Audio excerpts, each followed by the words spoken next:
Hello, everybody. Welcome to our main event here on the Goodell Multiverse. We're going to be jumping into our retrospective of Avengers Infinity War. This is our March to Doomsday, and this is the big one. And man, I've had such a good time watching this movie this week and get ready for this. How about you, Sam? Oh my gosh. Yeah.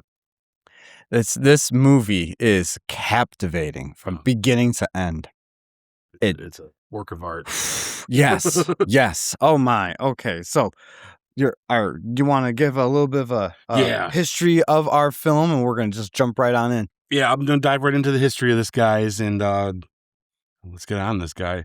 All right, so prepare yourselves. It's quite The the list. movie, yeah, the movie's Avengers Infinity War release date was April 23rd, 2018. Main cast, everybody. Yeah. Robert Downey Jr., Chris Hemsworth, Mark Ruffalo, Benedict Cumberbatch, Scarlett Johansson, Elizabeth Olsen, Paul Bettany, however you say him, Chris Evans, Latifah Wright, Chadwick Boseman, Chris Pratt, Zoe Saldana, Karen Gillan, Gwyneth Paltrow, Tom Holland, Pam Clementif, Dave Bautista, Bradley of the Coopers, Anthony Mackie, Sebastian Stan, I love his name, Benedict Wong, Tom Hiddleston, William Hurt, and Josh Brolin. And there's probably a couple that we just forgot. Gosh, yeah. I don't think so, but that's pretty good. I think that's pretty much everybody. But I feel like Don Cheadle's the only one that's not written on this list. That he was technically, yeah, Don Cheadle, Idris Elba. There's so many. The guy who plays M'Baku. I mean, they're all in this thing. So yeah, Winston Duke, I believe his name is. Yep, you're right. So it's everybody. It's pretty much everybody. They do a good job. And it's not on this one, they're in the next one. Right. So history behind the film, guys, is Avengers Infinity War represented the culmination of an unprecedented decade of storytelling that began with Iron Man in 2008. Isn't that wild? By the time Marvel Studios began filming in early 2017, the MCU had grown into the most successful film franchise in history, spanning 18 films across Phase 1, 2, and the beginning of Phase 3. Every Infinity Stone had been introduced, Thanos had been teased in multiple post-credit scenes, and audiences had followed dozens of heroes whose stories were now set to collide. Rather than simply making another Avengers film, Marvel envisioned Infinity War as the payoff to 10 years of interconnected storytelling. Directors Anthony Russo and Joe Russo returned after Captain America the Winter Soldier and Captain America Civil War, awesome movies, having earned Marvel's confidence in handling massive ensemble casts. The brothers, along with writer Christopher Marcus and Stephen McFeely, made a universal creative decision. Rather than making the Avengers the central focus, they structured the film around Thanos, effectively making him the story's protagonist. The filmmakers believed the only way to make the ending emotionally devastating was for audience to understand Thanos' perspective, giving him a complete character arc rarely afforded to a comic book villain. That's so true. Filming officially began in January 2017 at Pinewood Atlanta Studios and quickly expanded into one of the largest productions ever undertaken. With additional photography in Scotland, England, and Brazil, Infinity War and Avengers Endgame were originally announced as a two-part film before Marvel ultimately decided they were two distinct stories. Even so, both movies were filmed largely back-to-back over the course of nearly a year to keep the enormous cast together and maintain narrative continuity. At the time, virtually every returning actor had become synonymous with their MCU role. Robert Downey Jr. remained the face of the franchise after a decade as Iron Man. Chris Evans, Chris Hemsworth, Scarlett Johansson, and Mark Ruffalo had become global stars through the Avengers films, while newer additions like Tom Holland, Chadwick Boseman, Benedict Cumberbatch, and the Guardians of the Galaxy cast had quickly become fan favorites. Coordinating schedules for more than 24 principal actors was an enormous logistical challenge, making the production one of the most complex ever attempted. I could not imagine what that was like. You probably had I got 2 hours today. Okay, come on. You know what I mean? Something like, Yep. oh, I couldn't imagine. Behind the scenes, Marvel took extraordinary measures to protect the film's secrets. Actors often received only portions of the script. Many scenes were filmed under code names, and some performers were intentionally given fake dialogue to or incomplete pages to prevent leaks. Tom Holland, known for Tom Holland, also known for accidentally revealing spoilers, was frequently kept in the dark about major plot points and sometimes filmed scenes without knowing the full context. Josh Brolin delivered his performance as Thanos almost entirely through performance capture technology, allowing Marvel to create one of the most expressive and emotionally nuanced CGI characters. The visual effects work became one of the largest ever attempted, with multiple studios collaborating to complete thousands of effects shots. The filmmakers also grouped the massive cast into smaller storylines: Tony Stark's team in space, Thor's cosmic journey, Steve's Steve Rogers' team in Wakanda, and the Guardians' adventures, to give each character meaningful screen time while preventing the narrative from becoming overwhelming. Another fun fact is that many of the emotional reactions to the film's shocking ending were genuine, as several cast members did not know who would survive until shortly before filming the scenes. That's cool. One of the film's greatest achievements was finally bringing together heroes who had never shared the screen before.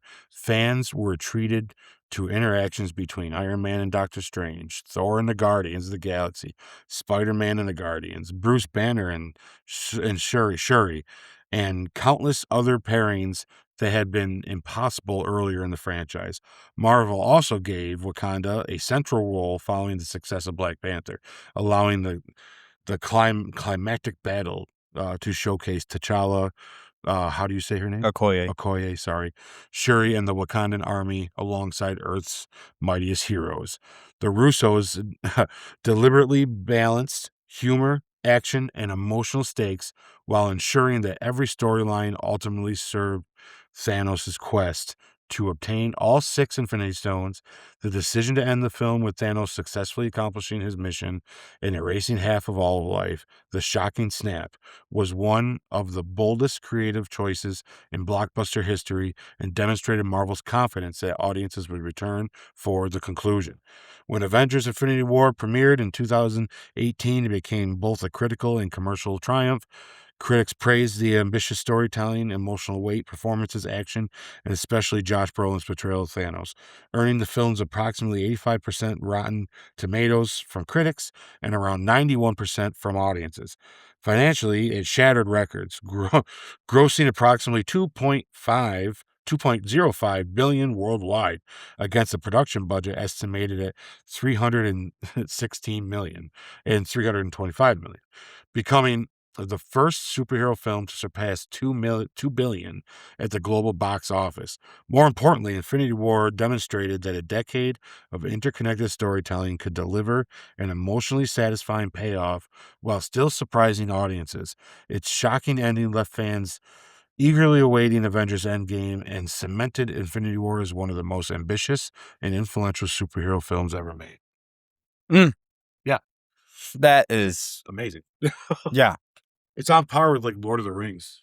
Every For every word that you said in this history is so true. Yeah. This guys, when we did this retrospective, and this is how I felt watching this movie, we are watching history being made in cinema that I don't think Yeah. had ever attempted before on this scale. Just to think that Iron Man, the start of the MCU, was 2008, and then 10 years later, 1 decade later, Yeah. it turned into this movie. Oh my I gosh. think it brought back event movie going. Oh, When like there's a time yes. period where there's a time back in the day where it was an event to go to see a movie. I'm Mhm, not saying it was completely lost, but it was very rare. mhm, But from 2000 and on, it got kind of like, well, that event kind of thing kind of went out the window. But mhm. this felt like this was an event. You had to go see Yeah. this. Oh, It yes. felt like those old movies that were events. Like it was a big deal. And ever since then, we've gotten Barbenheimer and Mhm. other MCU movies or Yeah. Endgame, Yep. or just, the Odyssey is another one. I don't think it would be the event it is if it wasn't for things like this that showed you can have that event experience again, Mhm. and still Yeah. have this big epic. Well, and to your point there, this movie, even if you were, for some reason, the one lonely person in the world that never saw an MCU movie up until this movie, you could have walked into the theater, saw this movie from beginning to end, be thoroughly enjoying this movie without needing to know context of what happened before. You could have watched this movie and there's not a dry eye come the end of it. That's right.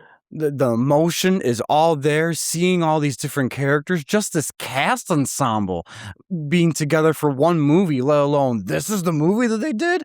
Wow. Yeah, that what you just said is the most astonishing thing is you can watch this and not be lost. Yep. Um, i- if you're the one person in the world that's never watched an MCU movie till now, and the fact that you have watched the other MCU movies, it's just even It's a better. treat. Yeah, Oh it's my. even better, right? The nuances are all there. But you're right. It's funny. You can just put this movie on for somebody and they just be like, oh, this is cool. I know who Yeah. these people are because they've been in the zeitgeist for a Mm. long time now, but Yeah. you I haven't know seen the these other stuff. actors, Yeah. but knowing this, wow. Yeah. Every character in this movie gets their moment to shine. There's not one character that I could think of at all that does not have at least one shining moment of what they could They do. all get a spot. Some Mhm. have way less than others, but Yep. there's But still a moment for them. Like Mhm. they're there, and they make it very obvious that they're there. And Mhm. it's very smart, very smart. All right, I'll read the official synopsis, guys. Yeah. The Avengers and their allies must be willing to sacrifice all in an attempt to defeat the powerful Thanos before his blitz of devastation and ruin puts an end to the universe. All right, Oh, guys, I'm going to read Act 1, and we're going to get down to breaking this sucker down because I'm just excited to get there. yeah. So, Act 1, all right? The hunt begins. The film begins immediately after Thor Ragnarok. Poor Thor. Just to say it right now. Just every time they do this. That's why I think they're doing this in Doomsday. Thor's going to finally get a moment where it does something right, or it goes his way. It goes his way, But yeah. we still know it kind of doesn't, right? Anyways, damn, Thor, I'm sorry, dude. They don't like your movies either. The Black Order are introduced and have destroyed the ship with only a few refugees fleeing with Valkyrie. So out of the 50 remaining Asgardians, we now got 25. Yeah, 10. Yeah, apparently Yeah. Thanos did, it says in there that he split them in half. Yeah. Like, oh my gosh, they already lost their home and now they're losing their people. Again. Like, and then the snap happens, so that 25 becomes 7.5 or something crazy. Like, it's like, what is gonna happen? Do you think in a meta way, Odin's like, Asgard isn't a place, it's people. It isn't just a place, it's the people. And he's like, oh yeah. Oh, no, there's no It's people. 10 people. Yeah. Anyways. Anyways, we'll get back. Yeah, a few refugees fleeing with Valkyrie. Thanos defeats Hulk and kills Loki. Again, all to find the Tesseract. He also kills Heimdall in there. Also to find the Tesseract, which is really the Space Stone. Heimdall, that's where it transports an unconscious Hulk to Earth via the Bifrost before taking his last breath. Thanos destroys the ship. Hulk crashes into the New York Sanctum Sanctorum, where Doctor Strange and Wong learn about who Thanos is. Tony and Pepper's morning walk is interrupted by Doctor Strange. Tony learns from Bruce Banner who Thanos is before an alien spacecraft hovers over New York City. All begin to fight, but to no prevail as Spider-Man, Iron Man, and Doctor Strange are taken in a spaceship away from Earth. Meanwhile, the Guardians of the Galaxy respond to a distress call only to find nothing left but floating debris and bodies. An unconscious Thor lands on their ship and is alive. After rescuing him, Thor instructs the Guardians to travel to nowhere while Thor, Rocket, and Groot head out on their own mission. Back to Earth, Wanda and Vision begin to depart ways when they are attacked by the Black Order. When Captain America, Falcon, Black Widow join the fight and the Black Order retreat. After regrouping at the Avengers compound, Steve decides to take them all to Wakanda. So that's pretty much. It's hard to describe that without splitting it up like that because Mhm. everything's happening kind of on top of each other. Yeah. Yeah. Yes. So technically, guys, some of these things happen during the other events I was talking, but that's how you got to explain it because that's the Yeah. uniqueness about this movie. And this is how we kind of saw it as it was going. Yeah, So exactly. there's one thing I'm gonna say about this movie, and I'll start off right off the bat, and then we'll get right into what worked, didn't work, all that fun Yeah. stuff. Is this never stops with the action. Oh, There's very seldom moments where you get just maybe 2 minutes of, like, take a breath time, and then there's something always happening. yeah. Whether it's heroes meeting each other and don't know it and they're fighting each other for a brief moment, or it's Thanos and the Black Order wreaking havoc on Wakanda, on Vision, on everybody. But, like, Yeah. what the heck? Something's going down all the Like, time. yeah, like you said earlier in our podcast, the Infinity War is so fast paced. It happens within hours, like a day, and it's like it's crazy. Yeah. I don't think this thing ever gets to night except for where Wanda and Vision are, but that's another part of the world. So that's already night. It's like this happens so fast. Yeah, I don't think we see nighttime again on Earth. Yeah. Until the snap. Yeah. Anyways, yeah. So what worked for you? So, this is how I structured this time because there's so much here, okay? I'm going to give you a basic thing of why this works so well, and then we can you can do the same, and then we can go ahead and dive into like the specifics, okay? Okay. Because to list them all, I'm going to need an hour. You know what I mean? Yeah, So right. we don't want to do that. So, uh this is what Act 1 worked real well at, okay?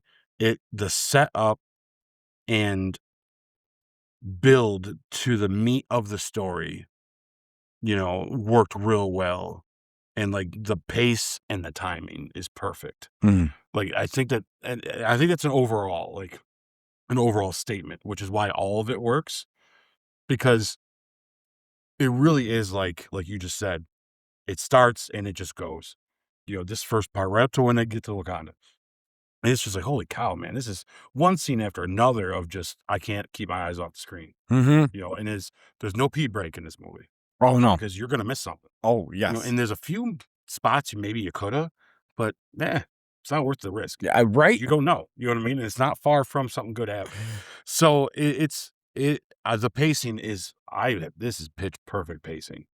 So the storytelling, the build, the utilizing the characters, the putting them together, it just is the groupings they chose to put together, the story they chose to tell works awesome in this. Mhm. So that's what works in this Act 1 for sure. I'm gonna tell you what didn't work. I have no idea. I haven't found it yet. So until we discuss it and maybe change each other's minds, if we do, maybe we'll see something in a new light as we go. One thing I'm gonna do during this entire thing, just for forewarn you, is if you go online, there's a small list of really big, obvious potholes this movie has. Or at least plot holes. Man. Anyways, Don't step in them. yeah, and I did, it hurt, that hurt. Anyway, I sprained my ankle bad not too long ago. It's a freaking a plot hole. Yeah. So there are a small list of plot holes in this movie that the online universe, you could call it, has decided that the only thing wrong with it that they still forgive because they're not. I haven't met too many people that don't like this movie. Mhm. Really, I think they all say it's one of the best, but they do complain about some things in it that I think I can answer. Mhm. And some of them are pretty obvious. But as we go through our thing, I have them on my notes. I'm going to point out this is what people think is a plot hole, and this is why they're wrong. Okay, because I even looked that list up because I couldn't find much wrong with this movie, so I cheated.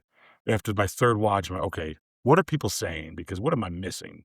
So Mhm. I looked it up, and as I looked at the plot holes, I tried to justify them myself, and I was able to say, "Yeah, no, that's not how this works." Mhm. You know what I mean? So it's like, but there's still people out there that are, They try, "Yeah, but this is but the issue," but it actually isn't when you really look at the context of what's going on. You know what I mean? So yeah, when we get to those, we'll talk about them. But yeah, so what didn't work also? Yeah, I don't know. I didn't. Maybe we'll find something as we talk about it. Mhm. But I'll hold off on the standout moment till we done talking about everything, and then we'll tell what our favorite is, basically. So So go ahead, Sammy. What worked for you if you want to sum it up real quick? Oh, And gosh. then you want to tell me what didn't work, and then we'll just jump into all our specifics. Sure. Okay. All right. So, what worked for me? Everything. Yeah. Like, I'll try doing it without going into just every scene, because in every scene of this act, there's such good dialogue. Right. Yes, there's something good to talk about. There's some good dialogue, good action when it happens. The CGI looks perfect for like Ebony Maw, that one of the Black Order guys that seems like to talk a lot. He's affectionately known as Squidward by Tony. Great visual effects, the use of powers, the display of them. Like, this was, you could tell this was carefully crafted. Every single moment of what you see on screen is so curated by the Russo brothers and the writers and Kevin Feige to make sure that there's no amount of screen time that's taken for granted. It's so good. I love it picks up right after Thor Ragnarok. Yeah, poor Thor, poor guy. Yeah. But wow. It just, even the death of Heimdall, the death of Loki, it's crazy. And then going down to, this is one of the things that I love a lot about this whole movie in general. And it starts off, of course, in Act 1. Connecting each character with other characters. You know, Hulk goes down, and now he just so happens to crash land in the Sanctum Sanctorum with Doctor Strange right there. Now you've introduced Doctor Strange, or brought him into the Avengers world, so to speak. And then later on, when Captain America is taking everyone to Wakanda, be like, now he's intermingling all of them together. And then when Tony and the Guardians meet later on, this is one of the coolest things we all thought about this when they were doing this movie. How are they going to make it where all these characters meet? They all get screen time justice, and it works out. This is the best way to do it. They have organic ways that they meet each other that actually fits how the characters react to each other. And then they all join together as one big team, and it's separated into 2 or 3 different missions. And that way they each have their own time to shine. Yep. It's so well crafted. Yeah. And they basically do the same thing in Endgame, but just in almost better. Yeah, well, see, it's a strange way. So right? the thing about Anyway. Endgame, the only part of Endgame I see that copies this formula is the end battle, when they have everybody, because then they give everybody their moment to shine. You can see it in the background. You get the 1-2 seconds of Wanda, T'Challa, Spider-Man, everybody. But that's just other than that, the rest of Endgame really is your core 6 characters, and you do see them separate into missions to get the stones, retrieve them, all that stuff, but it's still just those characters. It's not as many to go. It's not like this. This is still every character. This is a monster of a movie. Like, this is a giant right here to tackle, and it blows my mind how they're able to pull this off. Yeah, it's amazing. Of course, only the Russo brothers, after they've proven that with Winter Soldier, that they can do this. Of course they can do this. Like, it's hard to believe that these guys weren't that big before this. They only did TV shows, from my understanding. I think so, yeah. And it was mostly just comedy shows. And they do everything in this. And that's another part I want to say real quick. What you read in the history, it is so true.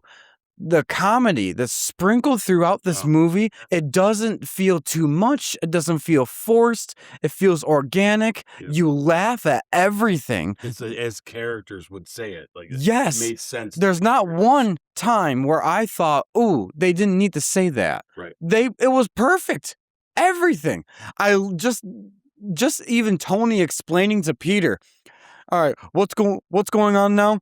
Oh, an alien wants to get this necklace off a wizard. Yeah. For us, we're laughing. We're like, well, really? That's true. You boil it down. That really is what it is. It's oversimplification, but it's just, he delivers it the way Tony would. We laugh at it. Earth is closed today. Yeah. Go back home, Squidward. Yeah. Like, it's awesome stuff. He interrupts so good. him too. Like, yeah. I noticed that this time again. As he's talking, he's like, Earth is closed today. Earth got to say. And I love when he's looking at Bruce and he's like, dude, you're embarrassing me in front of the wizards. Yeah. Like, this is so good. Anyways, so yeah, that's Oh, he even gets meta when he refers the Bleecker Street Magician, which is mhm. funny because it's like it's also talking about, like, Sherlock Holmes and stuff like that, who Benedict Cumberbatch plays in another thing. And It's so and does so does he. Yeah, RDJ. yeah, it's so awesome. Right. Yeah, it's so cool. Yeah, all that. I love how they got Spider-Man to space. You finally get the Iron Spider That's suit. sick. Yeah. It's that was so cool to do that, and the emotion was felt in all of that too. And speaking of emotion, I gotta tell you, it felt so good when the Guardians came on the scene. Rubber Man as the song was perfect. I loved how it panned to all of them, and they were either sleeping, playing a video game, or singing along. I love that, and actually, the first time I watched this as a retrospect, it actually made me kind of tear up knowing what's going to happen to Gamora because I see her singing the song, and I'm like, "You've come so long, so far, and now you're about to die." Like, oh my gosh, like, oh, It did reaffirm to me how much I love that Guardians group. that's so good. Yeah. They stuck true to character when Rocket's like, "Why are we going?" and Gamora's like, "It's a distress call," and then Peter says, "We might get some money for it too." Like, He, like, mouths it, yeah.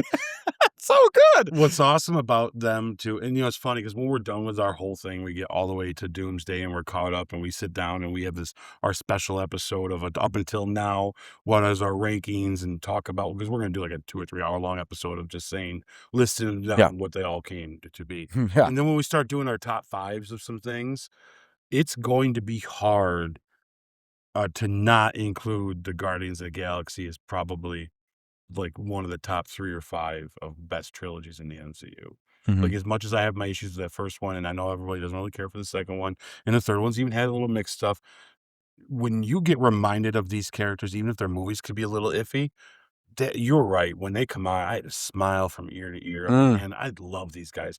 I could watch several movies of these guys' adventures. Yep. It makes me think wish that there was more, you know what I mean? Yeah, I agree. Yeah, Oh, but yeah, anyways, so and then that's still the same scene that we get into Thor, and I love I love that they're all gushing at him because they're like, "He's a god man. You're a dude. He's a man." Like, the jokes back and forth, Gamora's touching his arm, and he's like, "Can you stop caressing his arm, please?" And she drops it, and you hear the thud, like, oh my gosh. It's so good, and then just their banter back and forth. There's it's the emotion really you feel that in there, and that's actually starting to get to my standout moment on this. If I could just throw it right in there while yeah, I'm talking go about ahead, it, yeah. my standout moment is when Thor finds out that Gamora's dad is Thanos. He walks up to her and he says, "I understand." Yeah. T- because think about Thor up until this point. He's had uh dickhead dad, Yeah, what like do you say? Family's complicated. yeah, family's complicated. Like, yeah, a brother that has died a couple times now for real. And I love he says, "I think so." This time, like, I think he died this time. A half sister that wanted to kill everybody, and he had to figure out a way to help kill her. And And destroys it's the like, world doing so. yeah, like he is the only person I think in the whole MCU that would not judge you for what your family members are like. The only one. Sometimes when the other characters get all whiny about bad things that happen to them, I wish someone would come up and put their arm around their shoulders and say, "I want you to think about what Thor and Steve Rogers has gone through in their life, and you need to go sit down and think about that, Yeah, and look at them, and they're over there drinking, like having a good time." yeah. It's like, yeah, Is your be like that. situation that bad? That's what you need to think Yeah. about. You know what I mean? Like, because these are two of the most tragic characters in the Oh, entire. I mean, Tony's got his moments, but Tony also doesn't have it like that. and He's well, got moments. He's got some things that's happened. and no offense to Not Tony. sad, and Tony's caused a lot of it. That's what I was just about to say. No Yeah. offense to him, but sometimes he's part of the equation of why there's a problem. Thor didn't ask for all that crap that happened to him. So Tony's the Batman of this. It's like he's got parent problems. Just like Yeah. Batman. My parents are dead. You know what I mean? Like that's pretty much Tony's issues. He never really got to have that relationship with his parents. I wish he did, and the relationship he did have was not that good. At least with his father. But and that's sad and stuff, but, I mean, Black Widow with her, "I had to do bad things, me." Yeah, Thor lost everybody. Yeah. He's, Thor's people are 10 people and a rock guy. You know what I'm saying? Like, Yeah. he's not even in this. He's probably gone too Yeah. at this point. Like, you know what I mean? It's like It's all the people he has are escaped and hiding somewhere because Thanos was coming and scared the hell out of him. But you just watch his best friend die, you watch his brother probably really die, which he did. I Yep. still contend that Loki's dead. Yep. And that Loki come a long way. You're right. It's like, yeah, poor freaking Thor, man. I feel just as bad for Cap, you know, and all the stuff he's always got to give up. Yeah. Yeah, I'm sorry. I just that was No, like you're right. You're right. I just when these people get complaining, oh yeah, no one likes me. Yeah, come on, Yeah. man. Thor's a good example of buck up. You know Yeah. what I mean? Right? You don't have it that bad. Yeah. Yeah. So I love that. I love that whole scene of them. And then I loved Wanda and Vision's scenes together. That this was the moment where you really can tell, all right, they're not only becoming a couple, but I actually really like both of them together in this Yeah. movie. You know, like I was okay with Vision up until then. He did a great job in Civil War. Don't get me wrong, but just I love that they allowed they're two people that not only are just opposite people, like one's a robot and one's a human. Yeah. There's some mental things going on with you right there, Wanda, but it's okay. I forgive you because we know about how crazy Mhm. you get. But with all due respect, the they're two opposites where even Wanda was part of Cap's team and Vision's part of Tony's team, but yet they sneak away together to just be with each other. Yeah. And this is so cool. And I love how they're talking about why don't we just be like this forever? Why do we have to keep doing this and keep doing that? And Wanda's hair is perfect in this movie. It's just so good. Anyways, had to point that out. But yeah, this is just They just gotta that try whole to scene. figure out how to have a baby without it having a computer virus. You know? So it's like things would be okay if their kids weren't gonna be, you An know. STV, sexually transmitted virus. Yeah. Yikes. Anyways, so the Black Order showing up and Wanda doing the witchy moves that she does, like going in the back, we're like, oh my gosh, how do you bend like that? That's crazy. But anyways, just there was really good fighting, and that there's a second standout moment I have here, and just seeing Cap's entrance. Man, I He's the loved man. how everybody, the villain, Wanda, they all froze to see him walk out of the shadows. And what a walk that was. Oh my gosh. Cap's no joke in So, this movie, man. oh, so good. I love Wanda's smile like he's here. And he's not that powerful compared to her, but it's Captain America. He gets it It's done. Captain He America. can do this all day. Yeah. That's what it Amen. comes down to. Yeah. Oh, that's so cool. And I love that they make the decision to go back to the Avengers compound. And there's Rhodey. And William Hurt's character is Ross, Secretary Ross. He's like, arrest him. He's like, will do. He turns away. He's like, well, that's a court martial. Yeah. And good to see you. At that point, yeah. Yeah, and then seeing that little moment of Natasha and Bruce saying hi to each other, that was really cool. And it just the whole talk about what to do with Vision. And that Yeah. really is the end of Act 1. I literally just laid out the whole movie because the whole act, because everything just worked. Oh, yeah. The only thing I can say that if I had to be nitpicky on what didn't work is I wanted to see a longer fight between Hulk and Thanos. Thanos is a brute. He already had a Power Stone. I get it, but part of me is like, Well, he didn't use the Power Stone. But no, he didn't too. So it's like I've never heard of Hulk being that scared himself that he, like, okay, when Thanos knocks him down, yeah, it's a pretty powerful punch, but at the same time, like, I didn't see that would have been an unconscious punch down. Was this just to demonstrate Thanos' natural brute force? I think it demonstrates that Thanos is strong as Hulk, for one. And for two, it's also you're talking about how many things beat Hulk. You know, Hulk's not used to losing. So I think if Hulk was more strategic, it'd be a different kind of fight and longer. But the Hulk come in and does what the Hulk does. Smash. And Thanos is like, well, I'm just as strong as you and smarter, and I know how to fight. When the Hulk doesn't know how to fight. Mhm. When you watch that, the Hulk's just throwing arms. Thanos is doing moves like he's a boxer. Yep. And it's like, so when you get those hits in, yeah, man, if you're just as strong as the other guy, all you gotta do is tap that chin and you're sleeping. Mhm. And that's what they did. So I'm with you. I think the fight could have been longer, but you know what? I think the fact that it wasn't is exactly that reason. Is because you got a Hulk that it just is used to winning. Mhm. And in fact, even if you told him he lost, like he did in Ragnarok, He denies he it. denies it, right? Yep. This is like, oh no, this guy just whooped my ass. Yeah. Like Hulk was the biggest thing walking the street until Thanos showed up. That's just He's the like, only "Hold my thing beer." that's the only thing I could put in this section, because other than that, there really is nothing to work Yeah, that and doesn't work. that's even kind of And just trying to yeah. find something you just want. Yeah, There's and nothing wrong with it. You that exactly, that on, like, a scale of 1 to 10, that's like a 9.5. Yeah. That's the only reason why I could put it there. Other than that, it's just everything's just perfect. Because when you watch that fight again, it's like the Hulk is throwing him around pretty Mhm. good, but Thanos then gets to dipping and weaving. Yep. Then the Hulk's like, oh no, and then you see him getting those gut shots, and you're like, oh, Thanos is a fighter. Like Yep. he's done this before, man. Like he's not. Mhm. Yeah, that's awesome. Like, So, that's good what are stuff. your standout moments then? Okay, so I want to talk about a few things before I get to my standout moment. Um, yeah, I think it was a great choice to start the movie right off with, like, right where the post-credit scene ended us. This is like one of the best pickups from a post-credit scene in the MCU yet. Yep.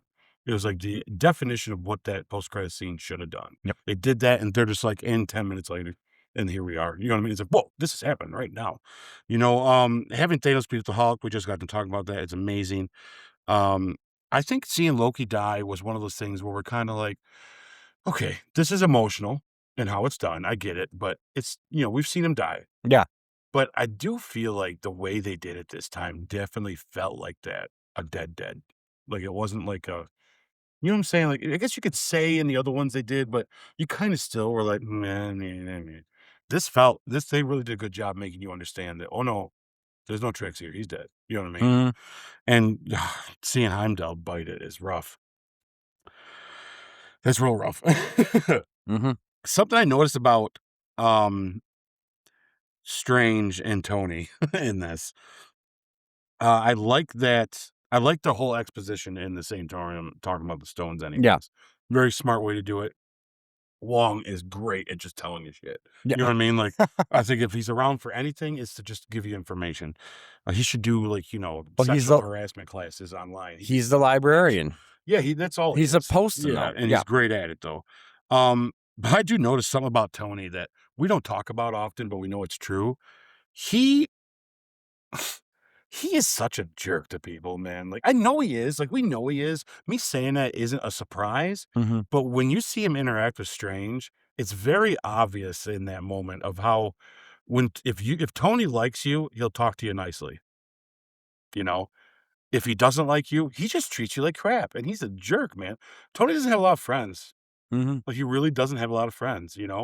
And I just like their combativeness back and forth is because 'cause they're both kinda high on themselves Yeah. anyway, Yeah. but Tony definitely kinda starts it. Like, Oh, I think yeah. Strange was He's nice, and Tony was just like, "Yeah, whatever." Tony's more of an instigator, but Strange knows how to dish it It's like because he's like just like it. jokes, right? Yes. Like, he wants to see, "What are you gonna do about it?" You know what Mhm. I'm saying? It's like, "Oh my god, Tony, you're kind of a jerk." Yeah. Like, if you really sat down and thought about it, hang out with Tony would kinda suck. Mm. Unless he really liked you, then Yeah. it's probably real fun, but or dangerous, right? Either one, it's Yeah. definitely one of the 2, but if he didn't like you, you'd wanna be a million miles away from that guy because he would just be a jerk to you the whole time, Mhm. but that's I don't have a problem with Tony, I love him, he would sacrifice his life for No, and everybody, but well, he really is a jerk to freaking everybody he meets other than people he really likes. and even with Captain America, his Oh, yeah. relationship with him, he's not buddy-buddy like he is with Rhodey. He's more of looking at him, and he treats him well as a respect for way. You know why he respects him? Because even though deep down he resents the idea that he thinks his father neglected him, he knows how much his father liked him, and it bugs him. And part of him is accepting that, and that's why there's that modus. That's why it's so easy for them to fight, but yet easy to not as well, I think. That's my theory of the whole thing, Mm, is when you look at the psychology of it, mhm, Tony sees Cap, and that's, like, his dad's favorite thing, because remember he says it, "My dad talked about you all the time." mhm, It's, "You were in my life before you come out of the ice." And it's like, but Tony can't hate him because he feels like he's dishonoring his father, mm, even though he's mad at his dad. You know what I mean? But he's you know what yeah. I'm saying? It's a Yep, weird it's a thing. complicated It's very thing. complicated, Yep. and that's why their relationship is always complicated. Right up until Endgame, where it's like, and even Endgame, it's a little complicated, but they do become, "Yeah, do you trust me?" He's like, "I do." Mhm, Or the whole gives him his shield back and everything, but it explains why he's so mad at him when he comes back. Because any rational person in Endgame, when he comes back and tells him you weren't there, he'd have understood that you were fighting a different front, you know what I mean? And it's just not, but Tony, it's not how he's thinking, it's why Tony's the way he is. But anyways, yeah. um, and here, the thing, once again, this is my issue with my worry about Doomsday, is if we have enough time and things are going on in a certain place, where is everybody else? And in this movie, the Russos shown us that they think of that already, and obviously the character's part of the story anyways, but it's how it fits is because he happens to live in New York City. How Spider-Man gets involved is literally just because it's happening in New York. Mhm, He's like, "What is that?" "Oh, I'm gonna go see." And he shows up, and now he's in. It's like, that's what would happen, right? That's what would happen with these heroes. yep. So they know they can do this. They just gotta do it, right? So they gotta keep doing that.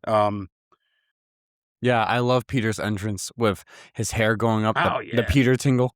Yeah, or my You're like, favorite, "Oh." he's like, "Ned, you gotta make a distraction," and that's just I still am not sure if Ned actually understood that he had to do that as a distraction, or if he really was like, "We're all gonna die." Like, I part think of me thinks he really thought they're all gonna die, yeah, but the other part of me thought Ned's a real one, though, and just went for it, right? yeah, went So either extreme. way, it works, because it's still like he was like, Yeah, he just took Peter at his word, looked once, and just went for it, right? yeah, Because that'd be the perfect thing to say. We're all gonna die. There's aliens. yeah, But or he really thought they were gonna die. Either way, I think you could take it however you want. And you laugh the same, yeah. and I which love is perfect because he just reacts so ah, fast. Stan Lee's cameo right Yeah, there it's of, so good. "What's up wrong with you kids? You haven't seen a spaceship before?" Be like, Yeah. "Oh my god, so good. It's Rest in awesome. peace, sir." Oh, But some about this New York City fight I want to point out, which is some loophole stuff that they talked about. And it kind of jumps ahead a tad with this loophole thing. But the reason why I want to say it now is because the thing that discounts it happens here. One of the loopholes is they say is, why does Doctor Strange not utilize the time stone more? You know what I'm saying? They did some reason they have an issue with that, but there's a moment here where he he tries tries to. to. Yes. Yeah, and he doesn't later when he's fighting Thanos because he had looked into the Yeah. future and he's hiding it. Well, He that's the knows he thing. needs to use it as the bargaining chip to keep Tony That's alive. the beauty about that whole scene later is that he purposely doesn't use it because he doesn't want it to be near Thanos. Well, he doesn't want to There be near Thanos, and he knows yeah. now when to have it there. Mhm. Like, he knows it's gonna get to that moment, so it has to be hidden. He can't get it before that moment, so he's not gonna take the risk of him using it. So, and why he doesn't try to use it more often as well is because he's got a spell on the eye there. Like, Mhm. it's safest not being used. In Yeah. fact, he took quite a risk to open it to try to use it, but Mhm. he did, and it almost in my mind, though, I kinda wanna, like, ask the writers if I could. Like, if he did use it, what was he gonna try to do? I just wanna know, right? Because like, he did go try to use it. I'm like, "What is he Yeah. gonna do here?" Like, and I thought that was Well, cool. if I had to speculate as just an observer of this, given his first Doctor Strange movie, he used that time stone like too much in that first Doctor Strange movie. It wasn't just an apple. He like was rewinding time all over Oh, the place. well, that supports my theory of him being reckless and all that stuff going forward, right? But yeah, you're right. Yeah. So he probably would have been like, "All right, let's just rewind everything." I imagine he was just bored sometimes and played with it. I probably would have too. Not Yeah. gonna But the problem is when you mess lie. with an infinity stone like this, Mm. you're not supposed to do that, you know? Yeah, I Anyways, agree. And it um actually leads to another plot hole that is one of the bigger ones online, which is an easy way of why it's not used, obviously. But later in this fight, when they what's the name of the big one that Tony is fighting with Spider-Man? oh, What is it? He has a name, right? Like he it's does. but he's just a big dude. It's like Like, not Corbius. yeah, just big guy. So Yeah, when when he he's uses fighting the a big guy. yeah, when they do the sling ring thing with the portal hole, and he falls into the snow place, and then he jumps up and it cuts his hand off. Mhm. Everyone's like, why doesn't Strange just do that later with Thanos? Because if you think about it, to go down that rabbit hole for fun for 10 seconds, why doesn't he do that, right? Like, if you need to take that hand off and get that glove, just cut his hand off or Yep. cut him in half or cut his head off with it, right? Mhm. But there's a simple reason why he doesn't do that. And what is that? Because there's only one way that they win, right? Yep. And now, as crazy as it sounds, but yeah, but if you cut his arm off, they're not gonna he can't win. We don't know that. We don't know what could happen. You're still talking about Thanos, man. Like, Yeah. you even them getting his glove off, trying to get his glove off, Yeah. then what? Like, you're Yeah. still Right? fighting Thanos, right? Like, it's like just because he doesn't have the glove on, he's still the most dangerous thing to them at Mhm. that moment. So, like, it just is like it once he goes, guys, the point is once Strange looks into the future, everything that happens for a reason. Which means if he doesn't use the sling ring to take his arm off, it's because in the future stuff he saw, that leads somewhere different that he doesn't want it to go. Plus, it also means that'll lead to Doomsday stuff, but that's later. Anyways, so yeah, that's like I I don't know why they consider that such a loophole. To me, it's so obvious that they can't do that. Like, he's gonna make these choices that we're gonna kinda be like, "Why didn't you just do this?" It's like, "Oh, yeah, because in this reality or in this version of winning, Mhm. this has to happen." And so they can get off all that crap. Okay. Anyways, I do wanna say something about Wanda and Vision. I mean, I do like that their technology, like, wounds Vision to the point where he's not as powerful anymore. Mhm. Like, it takes that power level off the table, which is cool because he does have this feeling of, like, a Vision could do a lot of things, but, like, them So wounding him like that made I think it made him kinda took him out of the fight, which it is did because fair. he's very powerful in his own right. Yeah, he could do some things that, that would make it real hard for Thanos and Mhm. stuff, but that when he just that's how violent, just rah, and gets him, it's like that right there that was it for him in this movie. Like, he's wounded to the point where I mean, he's not like, later he's a little better, but Like he I could think it do stuff. He's just not I think it formidable. I think it damaged him to the point, though, where he was out of the fight, though, you know what I mean? Which is Yeah. as you see it, he never gets back in it. Yeah, and I wanna know where those blades are made from because that is up until this point, vibranium is the strongest substance that they can find, and he was made out of vibranium. So, like, What if it what is that? what Is if that it's adamantium? They just never said it. well, see, we never got adamantium introduced to us into the Well, Celestial. that's why they never said it, though, right? I mean, we could assume. Well, also, what I will assume I feel like would be a little more plausible is that they got vibranium from a space rock that we found out in Black Panther that came to Earth. So Yeah. where that space rock originate from probably was where that guy was born or something. We have no How he idea. lived on it, yeah, or Yeah. they just knew about it already, probably, you know what I'm Yeah. saying? Like, uh, I do like the scene that where Tony makes Peter an honorary member of the Avengers. Yep. Like, I know it's not a big deal, but for Peter, it's a big deal, and I think it's cute, and it escalates that for emotional payoff later. Um, Yeah. so let's talk about Thanos for a second. Okay. So this is another issue that people have in this movie, I guess, is the biggest I wanna talk about it now because this is in this I'm pretty sure it's in this act where Gamora kinda breaks down what Thanos' plan is, right? Yeah. When they're on the spaceship, and this Yep. is when she makes Peter promise to kill her if he gets her. So, Gamora explains what his goal is and how he can't have her and makes Peter make a promise, and this is where one of the most recent claims of the biggest plot holes in the movie is that the internet says, or the internet's people say, is they don't understand why Thanos doesn't. And I think Brolin even is in an interview and talks about how a fan come up to him at one of the Comic Cons and threw this in his face, and he was just like, "Dude, I just act in these things. I don't know what you're telling me."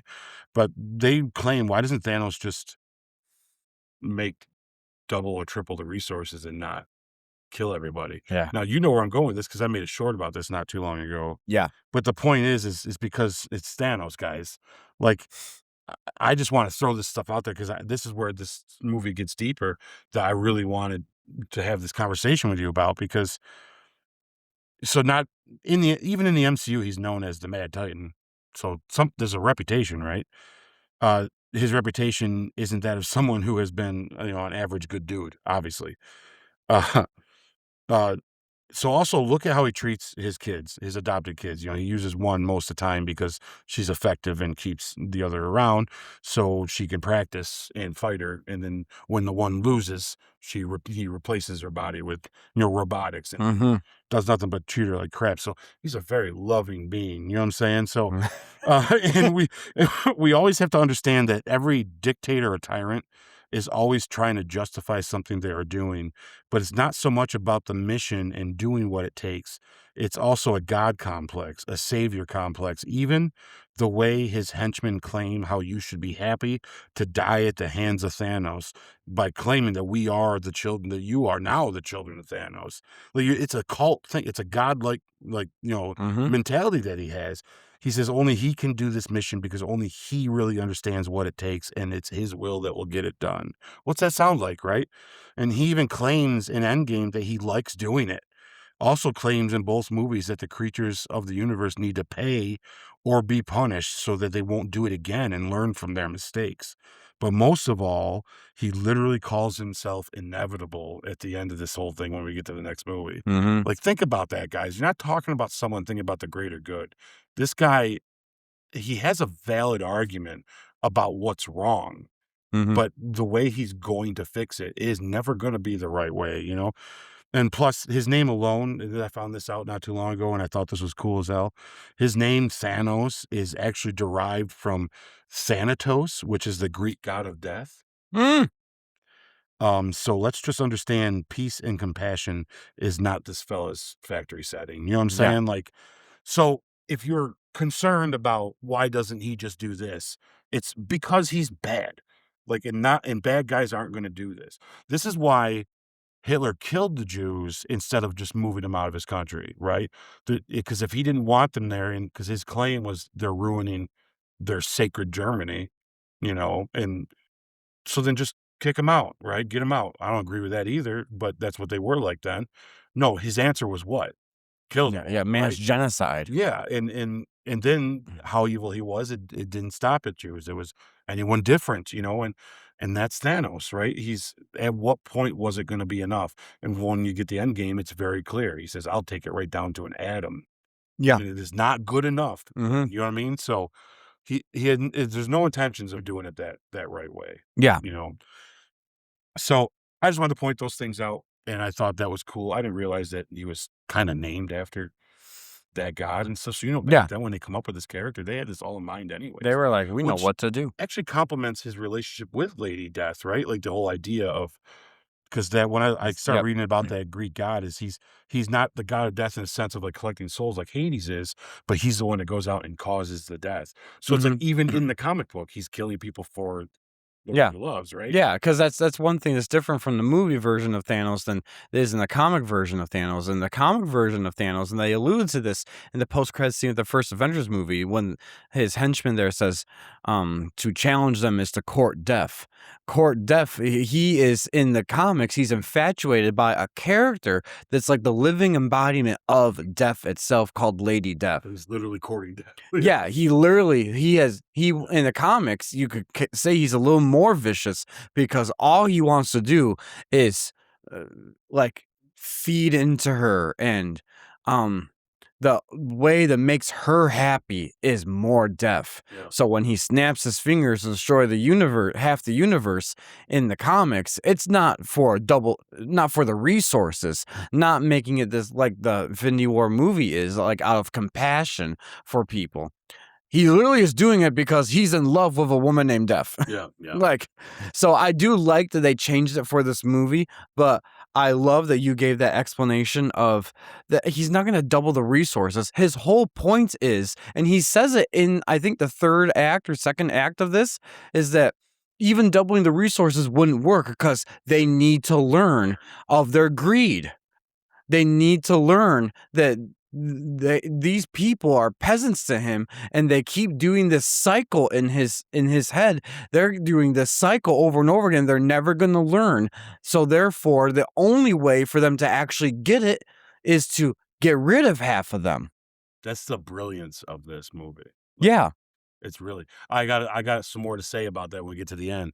Um, Yeah. I want to throw one just stupid little thing in there before I give you my standout moment, which you'll be surprised. My standout moment's kind of weird. Okay. But I'll tell you what, when Paul Bettany was with Wanda and he's like looks like himself, like it looks like the actor, Mhm. man, when he's in the Vision makeup, it does him no favors. Like he's a good looking guy. Mhm. But you put him in Vision makeup and not so much. You know what I mean?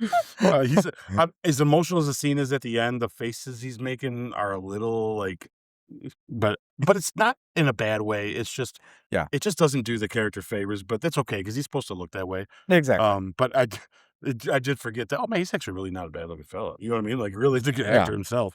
But my standout moment is strange because why it's strange is because I can't pick. A lot of them are good, and I don't want to pick one over the other that is too obvious, you know? So, I'm just gonna tell you the thing that shocked me the most in a good way when I first saw the movie for the first time. And I'll tell you what, when Tony and Peter Parker and Doctor Strange are on the ship Mhm. and they decide to just keep going into space, when I'm in the theater and that moment happens that early on in the movie, I'm like, "Oh my god, what is this movie doing? Yeah. Where are we going with I did not intend on them to go, like, this hard. Yeah. Because like you said, they go and they just go, go, go. Mhm. And that was the moment it really set in that they're just leaving? Like, what do you mean what are you talking about? They're taking the Like, fight to him. it's like part of you was like, you wanna say, "Why don't you go get help?" Right? Yeah. Then the other part of you is like, "We just started this movie, man, Yeah. and here we're Yes. going to Titan already? Like, what the hell?" Like, I just gonna say that as a standout because in the movie theater, that was effective. Mhm. That storytelling beat is effective. You're just Mm. like, "Oh," and there's a similar one in Endgame too that does that, but this one for sure. Yeah. I mean, in Endgame, when it goes, "New York, 2012," you and I are both like, "Oh my god," like, we said out Yeah. loud, we made movies. We went We're there. going there. Like, it's just this is happening. Yeah. We're about to see a series of crazy things, right? Yes. And, like, that's what that made me feel like. So Yeah. I'm gonna say that's a standout because, man, that really stood out to me there too. Oh my gosh. Well, so what's your score for Act I 1? mean, 10. Yeah. It's a 10. It's better than some of the other movies, just Act 1. Yeah. Yeah, if they ended it right here. Sorry, See, other here. ones. Yeah. Yeah. All right, so I'm gonna read Act 2 then, guys. So Steve and his team meet Black Panther and Bucky Barnes in Wakanda. Shuri and Bruce Banner discuss the Mind Stone and figure out a way to remove it from Vision's body. Forces outside Wakanda begin to target the city, and all the Wakandans prepare for battle. Meanwhile, Thanos has successfully captured Gamora, who then takes her to Vormir to retrieve the Soul Stone. Thanos gets the Soul Stone by sacrificing Gamora, a soul for a soul. Thanos then transports himself to Titan, where Tony, Spider-Man, Doctor Strange, and the Guardians have been waiting to ambush him. Though they put up a noble front, Thanos ultimately gets the upper hand. Doctor Strange saves Tony's life by giving Thanos the Time Stone, willingly. Meanwhile, Thor has been working to craft a Thanos-killing weapon, Stormbreaker, and is successful in its creation. Back on Earth, the Wakandans and Avengers fight the Black Order and an army of creatures. Thor, Rocket, and Groot join the fight and gaining the upper hand. Then Thanos appears.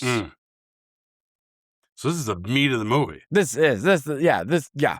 We just touched the top of that hamburger bun. This is the burger. Oh, yeah. This is the pickles, all of it. There's pickles, the lettuce, Yeah. the mayo, you name it. Yeah, we're just missing the bottom.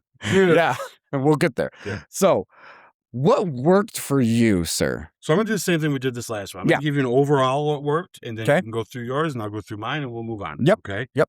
Okay. So first of all, the pacing does hold up. I just want to get that out of the way. Yep. The pacing is dead nuts perfect. What didn't work? I don't know.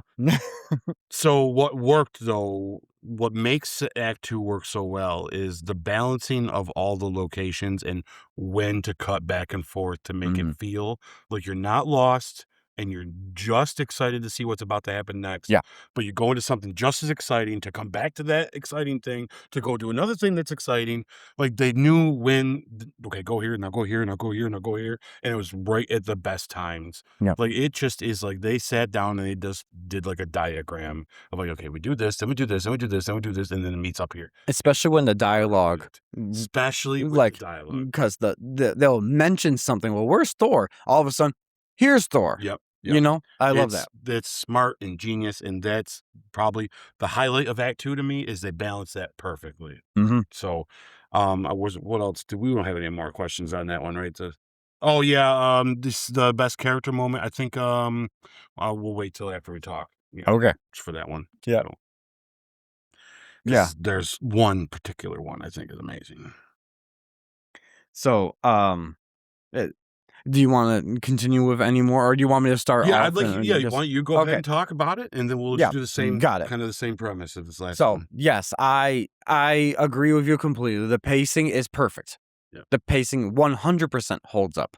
I actually love, like you just described there, that pacing back and forth of like cutting from characters to characters, scenes to scenes. Which, by the way, this probably has, and I might be wrong at this, I feel like this movie has the most locations that you go to with these characters. You got Thanos' ship, you got Thor's ship in the beginning, you got New York City, you got the park in New York, you got... I think I could argue maybe Endgame goes Yeah. there further, Yeah. but you're right. Up till now, for sure. Yeah, at least up until now. Yeah, holy I smokes. think Endgame and this are on par with each other when it comes down to locations. Yeah. Oh, I saved that, and poor Iron Man went down. Yeah, Iron Man. No, not yet. Not yet, not yet. You got a couple more movies, dude. Anyway. Anyways. You got the right glove on, man. Yeah, no. And actually, in saying that, for both this movie in a retrospect and for Endgame when we get there, it makes me excited for what they could do in Doomsday with the different types of places they could go I'm to. going to comment more about that at the end of this whole thing. Anyways, back to this one. So yeah, I love that. I love the pacing. I'm gonna wait to give my standout moment in a minute too, but I just there's parts of this that There's a lot of things. I'm looking for. I'm like, what happened again? Be like, oh, this all this happened. Holy smokes. I love that when you add Shuri into the mix. That was really cool. Yeah. And it's funny that she knew what to do immediately. She's like, why didn't you try this? And to be in all defense of Bruce, he literally said, this is not my area of expertise. Right. So if anyone has a gripe on that, be like, well, Bruce is super smart. Why didn't you come up with this? He's smart in his own lane, you know? Right. Shuri is smart in this lane. And they had to showcase how smart she is, too. Yes. And they had to show that, so, yeah. Yeah, it does make me wonder if she was able to succeed, what Vision would have been like. So I know, yeah, it'd be cool. Maybe we'll find out a little bit of that in the Vision Quest, but we'll see.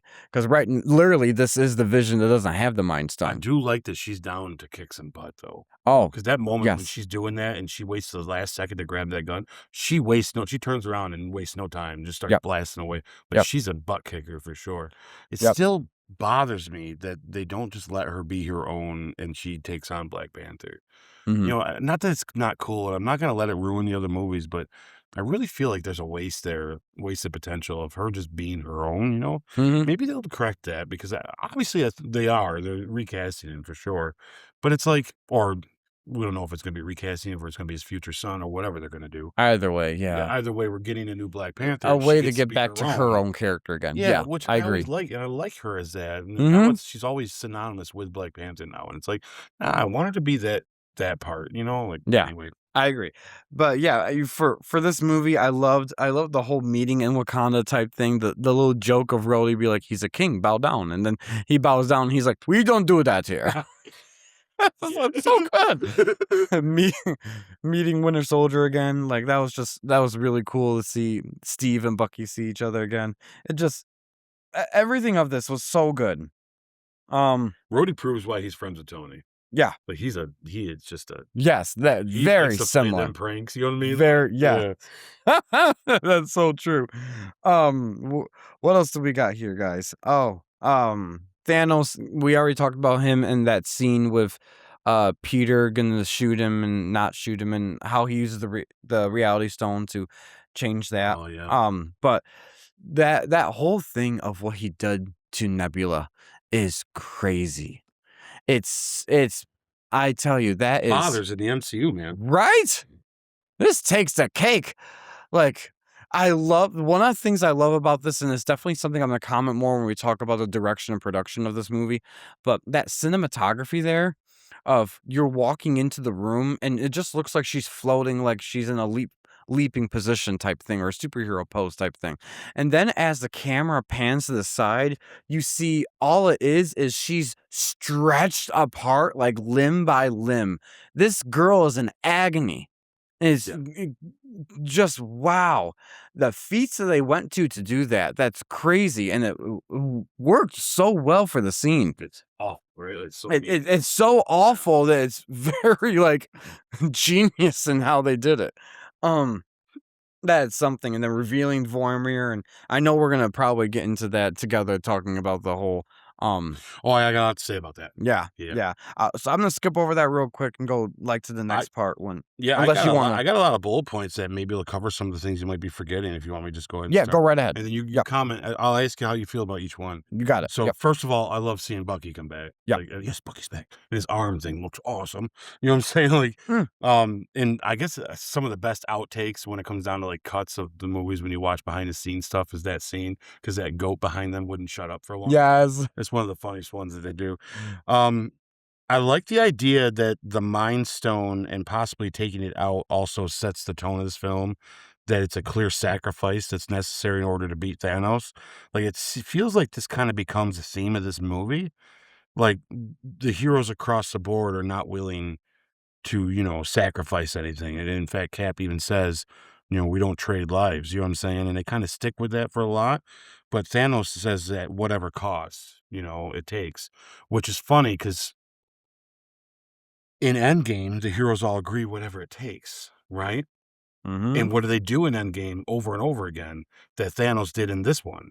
Is sacrifice, right? Yep. So it's just funny that they mirrored that well and that right. So it's genius, to be honest with you. It's next level in my opinion. And let's see. The setup to the battle I like in Wakanda. I like seeing all the people get together. I like the dome thing. I like the ships falling in, everyone coming out there. I just think this whole setup is really cool. And then all the fighting is cool itself when we get into because that's all part of this too. Mhm. And like just the fact that when Cap and T'Challa take off running, they're like way ahead of everybody Oh, because of who they that's are. so It's just funny. wild to see It's them so out there. cool. It's awesome, right? Um, do you like them setting all that up? Do you like that Bruce is actually in the Veronica suit or the Hulk Buster? I love the choice of not bringing Hulk into this, to be honest. I love the choice of not bringing Hulk. I'm iffy on Bruce being in the Hulkbuster outfit like that. I think it was cool for them to do it, an homage to it, and it made for a couple funny moments. So I forgive it. Of course, Yeah, it's not like it's not in the what didn't work for me section, so to yeah, speak. I I kind of wished that he was up there with Shuri and learning how she was doing things because I feel like that would have yeah, been that genius moment of he's learning from someone younger than him type thing, and he can either give pointers or just be there. And I just think that that would have been a little bit cooler. So I But think they played it safe because yeah, to I think they knew they couldn't put Bruce in danger. mhm. I mean, I think ultimately, if you're gonna have the Hulk come out, you'd have to kill him because the Hulk would just have no choice. Yeah, because Hulk wouldn't want to die But too. I don't know if they understand that, the characters do, you know what I mean? So, Hmm. we get that because it's like, "Oh, the Hulk won't let him die, so it's okay if, say, one of them does stab him, the Hulk's gonna be like, 'No!'" You know what I mean? But, like but maybe not though, right? Because the Hulk is weird in this, and I kinda like that complication though, I like that that's there. I think they figured if he was up there with Shuri, then when the bad guys do get there, he's in too much danger as someone that's weak. Hmm. So I can't think of any other way to put him in this and give him time in the movie and not put him in like mortal danger. So putting him in that suit, I think was like the safest thing they could do with him. So I don't, it's like he was the Hulk, but a mechanical Hulk. So I kind of like the balance of that, where it's like Yeah. he didn't turn into the Hulk, but he was like Yeah. Tony's version of a Yeah. Hulk, right? Exactly. So it's like Like, he still was a well, Hulk. You know what I mean? I kind of so like that about it. Bruce helped Tony design Veronica for Hulk Rampage Right. moments. So Right. So that it's suit's intense. literally built to withstand the Hulk. Yeah. And actually, what we saw in Age of Ultron is it works. It does work. Yeah. He knocked that I Hulk mean, it's out. not It took a perfect, but it while, but works. Yeah. yeah. I think So Hulk would have had him in the long run if he didn't have those certain good moments with him, right? yeah, Like, yeah. yeah, I agree. Yeah, because it is just a machine after all. At the end of the day, but I think they wanted to mirror that idea. Like, okay, you can't turn into the Hulk, so we're gonna put him inside a Hulk, right? yeah, I think that's kind of why I'm really cool with the idea that that's what he was in. yeah. Um, yeah, we're gonna talk about the Gamora stuff at the very end here. But the confrontation on Titan with everybody Oh, that is okay. some of my favorite stuff of this movie, Like man. I gotta tell you. mind blowing. Oh my god! It's from the build up, the fact that Strange goes into the future to see the thing, and at this point now, remember, guys, once he does the future thing, anything from now and forward, and I'm even contending right now in the MCU is happening for a reason. So the important note is the start of my theory, obviously. But anyways, um, I it might be my second favorite fight in the MCU is the one-on-one between him and Doctor Iron Man. Strange. Oh yeah, and Doctor Strange. Yes, Oh, no, yes. I Sorry. love the Iron Man one too. Yeah, I've got a lot to say about that. But when that Doctor Strange and him fight like that, visually is just amazing. yeah. And it's just that back and forth they have is just what the hell are we watching? That is one of the best Doctor Strange fights I think they've ever done in the MCU, even to this date. Yeah, man. like that is. You're right. Visually, it's Stunning. mind blowing. Yeah. It's so creative. You showing us how these stones can be utilized and worked and the magic he can do to counteract Mhm. the best he can. Like the detail that they go into to making sure when he uses a certain one, it does a certain thing. Without having to like really over explain to us what the stones do, they visually accomplish it by showing us. That's what it does. Yeah. Like when Strange multiplies himself and throws the ropes on him, you see him do the what is the soul stone? The soul stone finds the right Strange, and then the other stone gets rid of the other Stranges. Mhm. It's like you see him glow at the different times, Yes. Yep. utilizing what they are, and it's like, that is wild, you know what I mean? Like, I Mhm. just think that's wild that they're just able to do that, and Mhm. that it shows how smart Thanos is too, and but it's like, I can't I'll never get over I love that fight. When Mhm. that comes out, I'm just like, "This is so awesome." You know, when he pulls him to him and the whole everything moves in front of him. Like, just all of it, the big spirals. I mean, all of the stuff is just it's insane. I love that Mm. Strange fight. I just love that fight. It's a great way to call it, is the Strange fight. You know what I Yeah. mean? Like, Yeah. I to jump in there right too, right before the Strange fight, just I loved seeing the Guardians and Tony and Strange and Peter meet. yeah. That I mean, Peter's references. He's like, "You ever see this movie Aliens?" Yeah. And just and the whole thing of please don't impregnate me with your aliens and Mantis. Oh my gosh, hilarious. Yeah. Where is Gamora? Who is Gamora? Why is Gamora? Like, Do you want more? Why is Gamora? oh my god. I'll tell you what, we get to the funniest moment picking this. I don't know, man. There- There's a ton of them. that's the thing about this movie. Yeah, I They're got like so 3, yeah. good. Yeah, no. So I wanted to mention that because that was really cool. That seeing those characters come together and it's a natural reaction. The Guardians would have done it. One would have done this, and then it didn't last too long. It wasn't too short too. It was just the right amount of time for them, and then they all realized, hey, we're all on the same team. And I love the banter between Peter and Tony, Star-Lord and Tony, when he's like, yeah, let me do it my way and maybe it will suck less. Yeah. And you'd be like, He's like, remember, I'm Yeah. half human, so the 50% of me that sucks, or like the 100%. yeah, the 50% of me that sucks is 100% you. Yeah, exactly. And Tony's like, your math is way off. Yeah, there." yeah. That is, it's so good. Dude, It's Pratt so sells good. that so much too. These guys they're a riot. I will tell you this. Well, we'll talk about that later because that's a bigger question. Anyways, Yeah, I like when they're doing the big fight Yeah. with him, and they all are doing, like, they're pulling at him, and Mantis drops on his head and puts him to sleep. It's very, very creative what they decided to do there, and how Strange has to kinda let this play out so they get to a point where they understand it's not gonna work, and Yeah. just I just love that. I love all that so much, and it kinda gets to one of the other plot holes everybody has, or not plot holes, but something they are mad about. Yeah. Well, number 1, it's gotta happen a certain way at this point because Strange saw into the future. Yeah. But everyone's real pissed off about the whole Oh. Chris Pratt punching Thanos or Peter losing Oh his my. mind on Thanos, Peter Quill, and I don't understand why, because it's character for him to do so. Yes. I think they don't remember that the most important thing in Peter's life with his mom, and easily the second most important thing, is definitely Gamora. Yeah. And she's dead. He just found out that he killed her. And not only does he find out that Thanos killed her, but he's even more mad that Thanos acts like he is sad about it. Yeah. That pisses Peter off. You know what I mean? Yeah, because he 'Cause has that's no like, what? you don't have a reason to Yeah. be remorseful, but he is remorseful because that is the one thing, and we'll talk about the Gamora scene when we get there, but that's the one thing that Thanos proved he loved, Yeah. and that was what he had to do. He had to sacrifice the thing he loved most to get something else. Yeah. But not only is this not a plot hole, it's 100% what that character would do.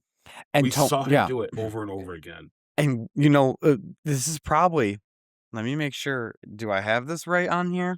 Because I don't wanna say it if we're gonna dive into it more so later on. Right, I'm trying not to repeat myself with those some at the end that we do. This is part of my underrated moment, but I have 2 underrated moments, so I'll spoil this one right now then. Yeah. When Tony says to him, "Don't do this, don't do it, Yeah, keep it cool. keep Yep, your keep it cool." together, yep. It's underrated because I don't think people talk about that enough. Tony, at this point, knows what that does. Yep. He sees this is What did Tony do? he did that in Civil War, and look what happened. It fractured the Avengers. So yes, it's jaw-dropping, it's earth-shattering, it'll shake you to your spine. The Some news part is not to turn away. Like, Yes, yes, but he also knows to say, "Hey, cool down. yeah. Step away. We'll talk about this later. We're almost done here. We'll talk about this later." Oh, it was so It's good. heartbreaking, actually. Yes, it's heartbreaking, but I'm so happy that the Russo brothers remembered that when they were I literally putting have that all in there. right on my notes that you just said, so thank you. Because you're 100%, it's one of the better scenes for that reason. Yes. And I mean, of course Peter's gonna do this. I mean, as soon as his dad said that he gave his mother cancer, he didn't even ask a question, and he started He just he's just yeah. mad, right? Like, Peter Yeah. is going to react emotionally first, and Yep. and it makes sense, and so that's what's gonna happen here. And like you said, that writing in that is Mhm. so brilliant without it being in your face. Tony didn't say, "Hey, look, he's like, "Hey, I know how you feel. Don't do it." He doesn't even say that. He just tries to encourage him to stay calm Yep. because he does know. And we as viewers got to know that, right? Like, we got to understand that as we're watching it. The Russos, I give them, thank you for not thinking we're dumb. Thank you, because we're not dumb. Some are. We're not. People that think this is a plot hole are. So don't listen to them. This isn't a plot hole. This is an issue. This has to happen this way. Mhm. And it's character correct. So that's just Yes, really what it comes I down agree. to. Yeah. What else do they have here? Do we wanna talk about the, making of Stormbreaker? Or do you wanna talk about something else first? Yeah, let's talk about that because I'm on that right now. The whole making a Stormbreaker thing is pretty awesome. Actually, it's perfect to show those, like, Thor building the confidence and focus that he needs with his anger, you know, Mhm. and seeing him become possibly, I contend that this is when he becomes probably the most powerful we've ever seen him. Well, if we remember correctly, what Odin said to Thor in Ragnarok in that vision is Brought that it out, right? is well is what he said to him is the hammer is just a conduit for him Yeah. which goes right to what you said before, which I think is canon in the MCU, is that it's all through his emotion, his power. Oh, It's 100%. all through his emotion. 100%. Yep. The hammer was only there as a conduit for him to direct that power and use that power for a weapon. That's why it's a literal weapon. Mhm. So him making Stormbreaker isn't just making a Thanos killing weapon. To be completely honest, yes, Stormbreaker might be able to go through the power of the Infinity Stones, like, just as axe as it is. Well, it was made to do that, right? It was made Yes, to be yes. powerful enough to do this. But Yeah. also, it is more powerful when it's wielded Wielded, yeah. by Thor, Yes. because he brings all of that energy and that power and that emotion, channels it through Stormbreaker. So when he throws it, it's not just an axe cutting through the rainbow that's coming out from the Infinity Gauntlet. It's the might of Thor coming at you. And this is, in my opinion, the peak of the might of Thor. Mm. When he shows up in Wakanda, he wrecks Mm. fools, dude. Like, he just goes to The sky changes color when he jumps up. yes. It's huge. His eyes glow. Everything. He legitly bests Thanos, really. Yeah. He wins, really.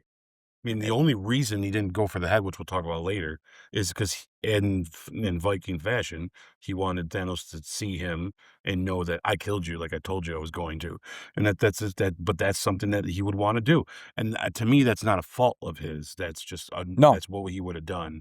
It just so happens to be that Yeah. he snapped when he was right there. So it's like it just kind of sucks that happened that way.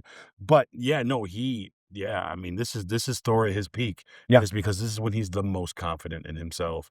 Like, he is, like, he knows he's very confident about who he is, Yeah. where he's going, the anger he channels in. He doesn't do weird things because of it or make bad choices. He knows what he's doing. He has a mission. He goes for it and he uses it as focus. Yep. And that, boom, there he is. And if the events of Ragnarok is the only reason he's like that too. Yeah. He loses the Thanos in the beginning because you're literally talking about moments after Asgard blows up. Yeah. Like, I think it's more of a surprise attack than anything else, Well, and also he's battling Thanos' children too at the same time. His henchmen right it's a there. ridiculous Like, fight that's going those guys are really overpowered to a Yeah. degree, especially that Ebony Maw one. That I'm glad he gets, like, frozen in space when that happens, because man, he's formidable Oh, by himself. yeah, And he is. He's and a scary fella. Yeah. yes. Yeah. So I mean, so I would give Thor a little grace there, because it's like, Oh, for sure. yeah. Yeah. But I hear what you're saying about that. Yeah. I mean, if Thor was with the axe there with that kind of power, they'd have lost. Thor Oh, would have killed yeah. everybody there. Yeah, that's true. He didn't have the Oh, axe this then. thing's over. Yep. You know what I mean? Like, Yep. but I think it's this moment in this, though, is what brought him to the best he is. And Peter Dinklage as Dimitri, the dwarf. He's huge. That's It's huge. awesome. I love this. It's genius. He's a great actor, and to get him in such a small role like this, I'm actually surprised we haven't been seeing him since then. Yeah. You know what I mean? This is another complaint that is online that people have, is how does Thor know that they're in Wakanda? And it's like, I don't know why they don't know this. They tell us how this works in the other movies. Yeah. I'm going to tell you what I think it is, and I hope I'm right. He lands at Wakanda and starts to. Some claim he should know where the battle is and don't remember, whatever. But he's using the Bifrost. They talk about the ability to use the Bifrost. Doesn't that come with the sense of the sight that they talked about? Mm-hmm. Right? Which is being about to think the thing, like, you're looking for this, you're thinking about the thing you're looking for. In Thor's case, guessing Thanos is coming to get the Mind Stone, so he thinks about the Mind Stone, so the sight finds the Mind Stone and sends him to the location where the Mind Stone is. Doesn't that make sense? And doesn't he actually start to, like, understand to use this sight even beyond using the Bifrost in Love and Thunder? Well, Like, isn't that a yeah. thing? I think that Shared? Well, he doesn't actually know. He doesn't use the site himself. The site's used through Heimdall's son, right? So it's like, what's the deal here? Like, I understand it feels like it's convenient that he gets this and then he just shows up. But it's like, that's how the Bifrost works, right? I was just gonna say, I think that people don't know then what the true power of Heimdall was in the Bifrost. Right. Why Heimdall was the one that was always the guard, the gatekeeper of Asgard. Heimdall's natural ability, and it was shown at the beginning of this movie, is he can summon the Bifrost, and part of his natural ability is he can see, like in Thor: The Dark World, he can see Jane. He's been watching her the whole time. Right. He's the one who could get Thor to Jane whenever he wanted to. Right. So when Dimitri there says that, in theory, this can even summon the Bifrost. That includes the sight about the Bifrost, which is why they use it as. It's not Thor getting the power of the Bifrost. Right. It's the axe there has the power of the Bifrost. Isn't that why they use it as the tool in Love and Thunder to be the one that flies and guides? Yes, because it's using the Bifrost. Right. So it's like, what are they talking about? Like, it's very consistent. Makes sense to me. I mean, this is why Heimdall knows where everything is without going there. Yeah, this is basically just Heimdall and Stormbreaker. Because if you're going to argue that, then you should also say, how would Heimdall know to send Bruce to the Sanctum Sanctorum or where it was? Yeah. Because he uses the site to do this. He knows where can I send him to the safest to get the word out. Well, I'm sending this guy. Because I've seen him before doing this or whatever. Yeah. It's like, I don't get the issue. Well, because Doctor Strange is the Sorcerer Supreme. So people like Heimdall would know the most powerful beings in the universe. And he also is Sorcerer Supreme that's holding a time stone. So if anyone needs to be warned of Thanos collecting Infinity Stones, that guy needs to be told. And they're aware of how many are on Earth. So it makes complete sense. It's not a random incident. Yeah. And maybe I said that in the beginning of this when we were talking about a retrospective, but I want to make sure I correct it now. It's not random that Heimdall sent Bruce to Doctor Strange. No, it's not. It was all part of what Heimdall can see. That's right. So, anyway. From using the Bifrost. So exactly. When they complain, well, how does he know? Well, guys, watch your movies, man. Mm-hmm. So, unless you have more to say about that, I kind of want to touch on the Gamora stuff. Let's go right into Gamora. It's actually on their screen right now. So, I love that happens. I love it too. I love the surprise of Red Skull. Oh yeah, it's great. I didn't write that down. I'm glad you brought that up. I forgot to bring it. I tell you what, he is such a character. He's such a villain that part of me have often wondered what happened to him in Captain America when he teleported up. I think a lot of people, I did interpret that as he being beamed up somewhere, but some people could have thought he was eviscerated, things like that. But there had to have been more of that. And plus, now that we know that the Tesseract is the thing that can teleport you. Oh, for sure. Yeah. Then it made sense. And then I love that this is how they brought him back. It's a completely different actor, but it still holds up. Fun fact, the actor who's portraying him is also the same one who voices Cyclops. Right, yeah. Isn't that so cool in X-Men 97? And I guess the guy is super talented. Oh, yes. Done lots of impressions. Yes. But he's well known for this. And he actually had a big role in The Walking Dead as well.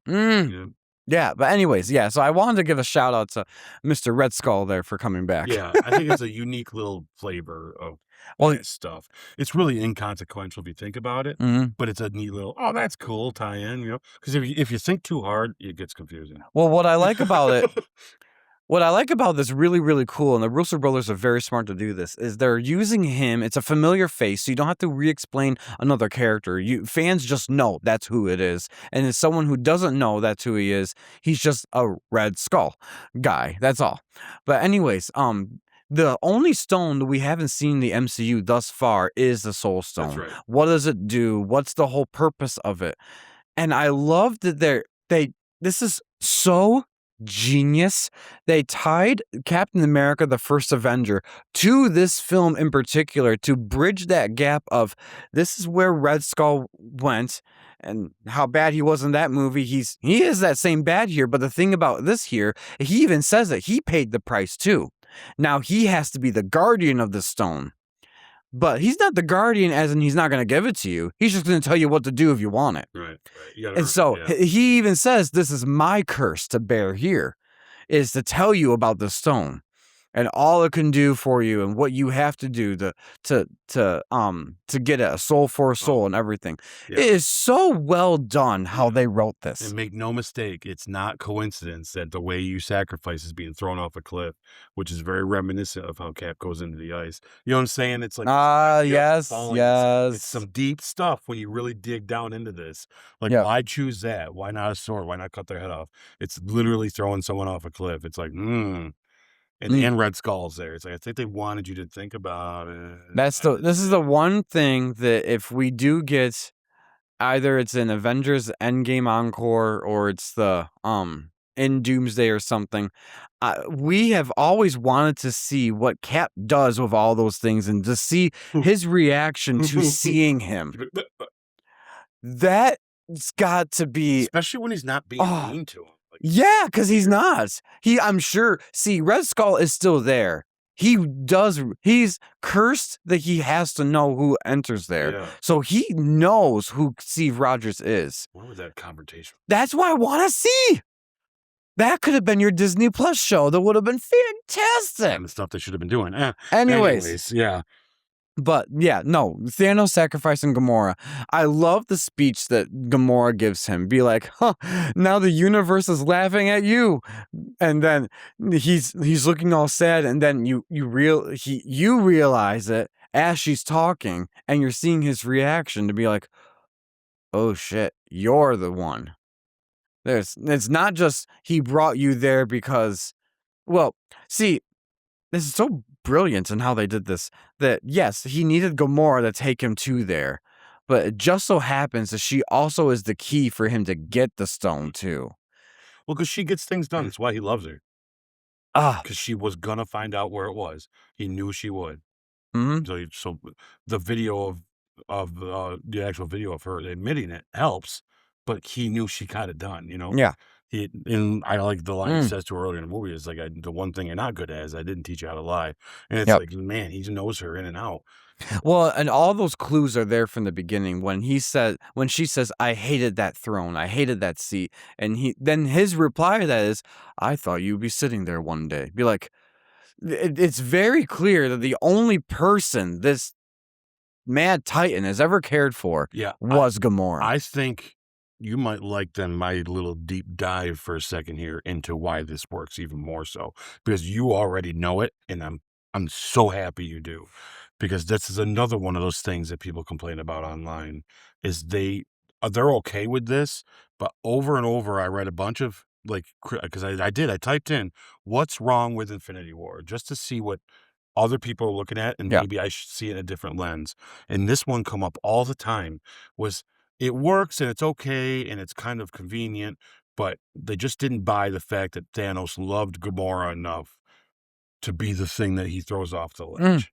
And I'm just like, but if you really think about this, Mm-hmm. there's a deeper thing going on here that you've already touched on a little bit. And I'm going to tell you all about it right now. Is like the connection he's connected to his adopted daughter because she represents his vulnerable inner child self. You know what I'm saying? That was traumatized about the whole fall of his people.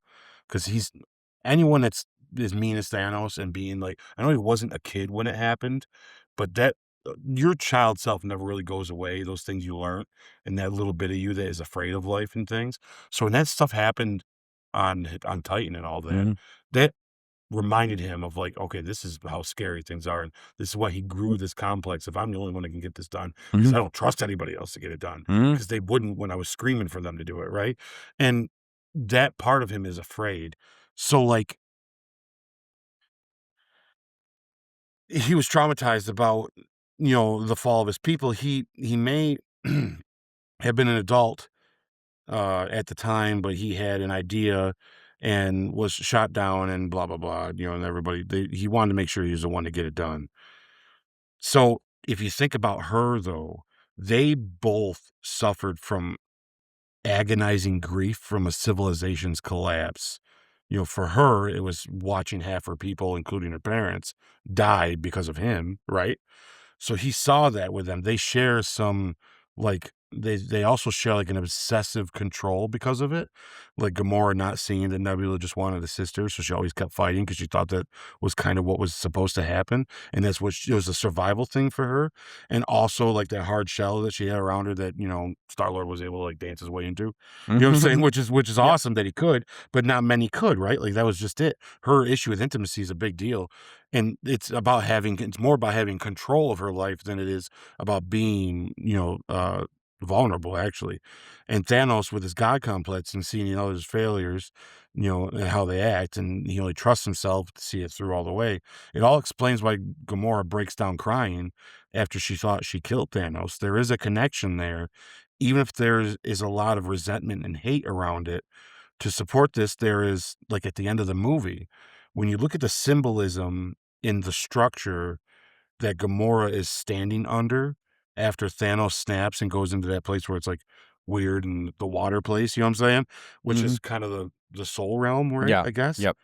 The structure is like that of, like, if you look up that structure, it's kind of almost Japanese looking, but it is a place of where they keep sacred things, and there's a reason why when he goes there after that, and he sees her, but Mhm. not just sees her, what does he see? The The younger her. child Yep. version of her.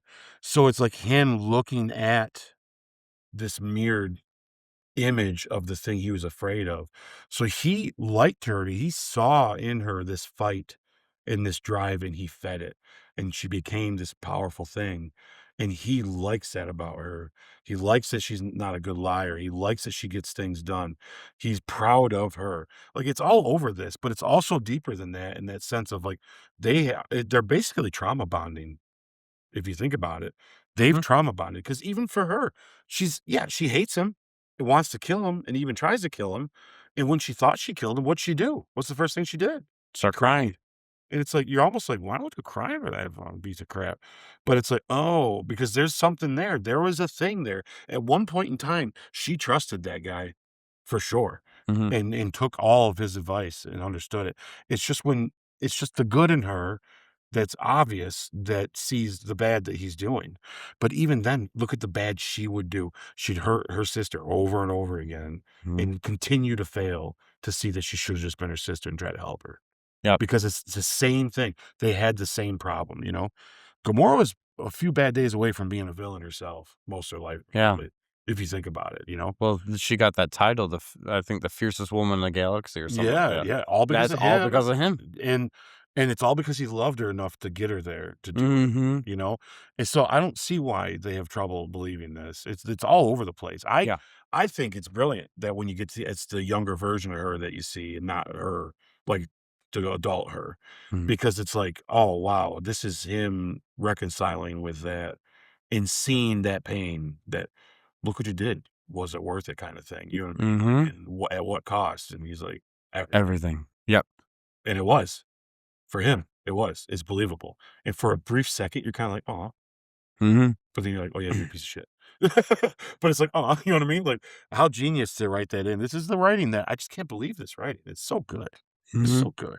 I don't know. Do you feel the same about that? You think it's I just good? agree. No, I completely agree. I'm glad that you expanded upon that and went a little deeper with it. Cause yeah, I completely agree with you. It's the trauma bonding. Yeah, there's a psychological part of this that fits real well. Yep. And maybe they didn't quite describe it that well, but they did visually. If you're paying attention, it's all there. Yep. That's why he sees a kid version of her, 100%. At least in my opinion. I mean, maybe I'm wrong. Maybe they'll look at me and go, "We didn't mean that, but sounds good." You know what I mean? Well, But I even think they meant it. I think they really were going there with it, you know?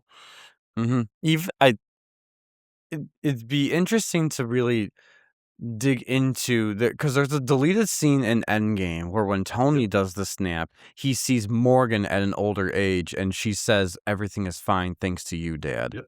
Because what was he always worried about? W Them. The future of things, right? Yep. His mind was always set on the future being safe. That's why he saw the adult version of his kid, not the younger version of his kid. Yep. Because the younger version was safe with him. Yep. But now that he's gone, he's worried. He doesn't want to be gone. He's worried about it. But then he realized he might have to be gone for her to be okay. Oh, yes, it's all symbolic about what it is inside, right? Yep. And it's about the whole, "I'm giving my life up for you to be better," which Yeah. is something my dad probably would have done for me. Yep. Because he's realized that now. Yeah. Because Howard told him what in Endgame? There's nothing I wouldn't do for my son. Yep. Which includes what? Dying, right? Yep. You know what I'm saying? Like, it's just, how do you not write? It's like, what you're talking? It's amazing. Like, it's so Yes. good. Right. Yeah, it's so Oh, good. I can't wait to get that movie. God, it's All right. emotional. Is it? So my best character moment is this. I mean, my lord, where do you start? Like, oi.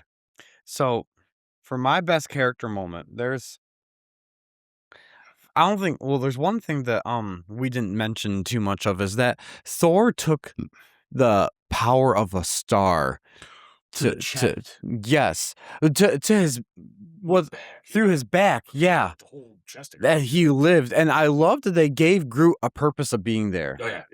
That I forgot that as I'm watching the retrospective, I'm like, oh wait a minute, yeah, it's his hand, it's his arm that becomes the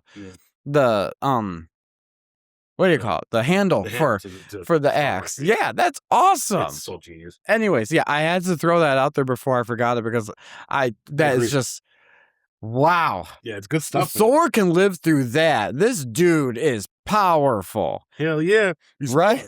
Like, that's why I can't wait in Doomsday. I'm like, I want some wreck some house. Yes. You know what I'm saying? Like, yeah. Anyways, yeah, so my best character moment for me of this whole thing, gosh, this was so hard. This is so hard to pick just one, but I will give it to Strange giving Thanos the Time Stone. Boy, wow, yours and mine are so close together.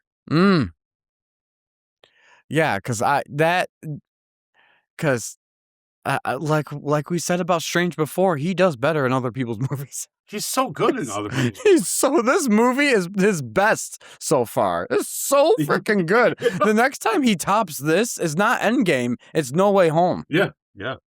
And even then, I don't know if it's as good as this, but it's still not as good as this. But this is still peak Doctor Strange, honestly. He's great in small dosages. You put his whole movie just doesn't have it, man. Yeah.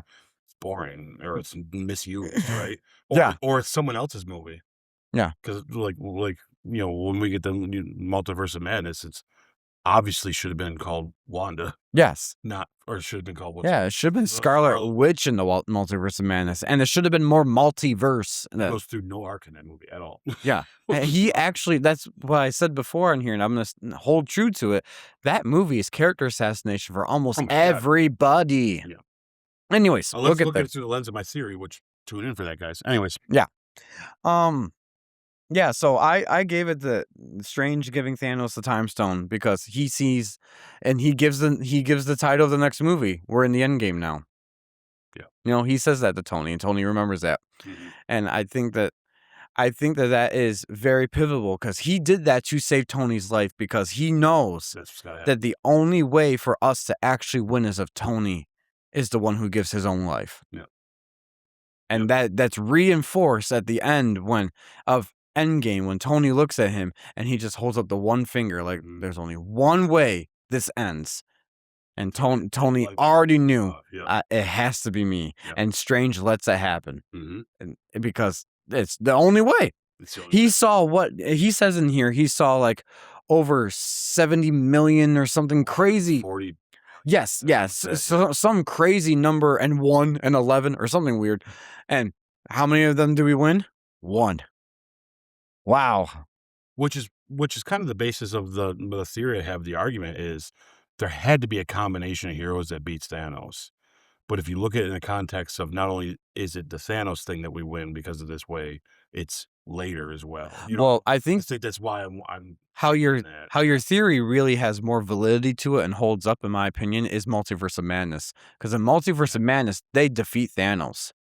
So it's not like defeating Thanos was a 616 universe exclusive one-time thing. That's right. This happens in another universe. Yeah. But in this universe, it has to be Tony doing it because of because of the ripple effect of the next 3 or 4 phases later of what's going to happen. That's right. So anyways. So my best character moment is right before that. I really like this exchange between Thanos and Tony after he stabs Tony. Like, Tony doesn't speak, but like just the stuff Thanos says to him, and it's just, this is the thing about Thanos I do like they did in this, is he's not very he's scary, he's mean, and yes, he ultimately does mean everything bad, but he's not very sinister in that sense.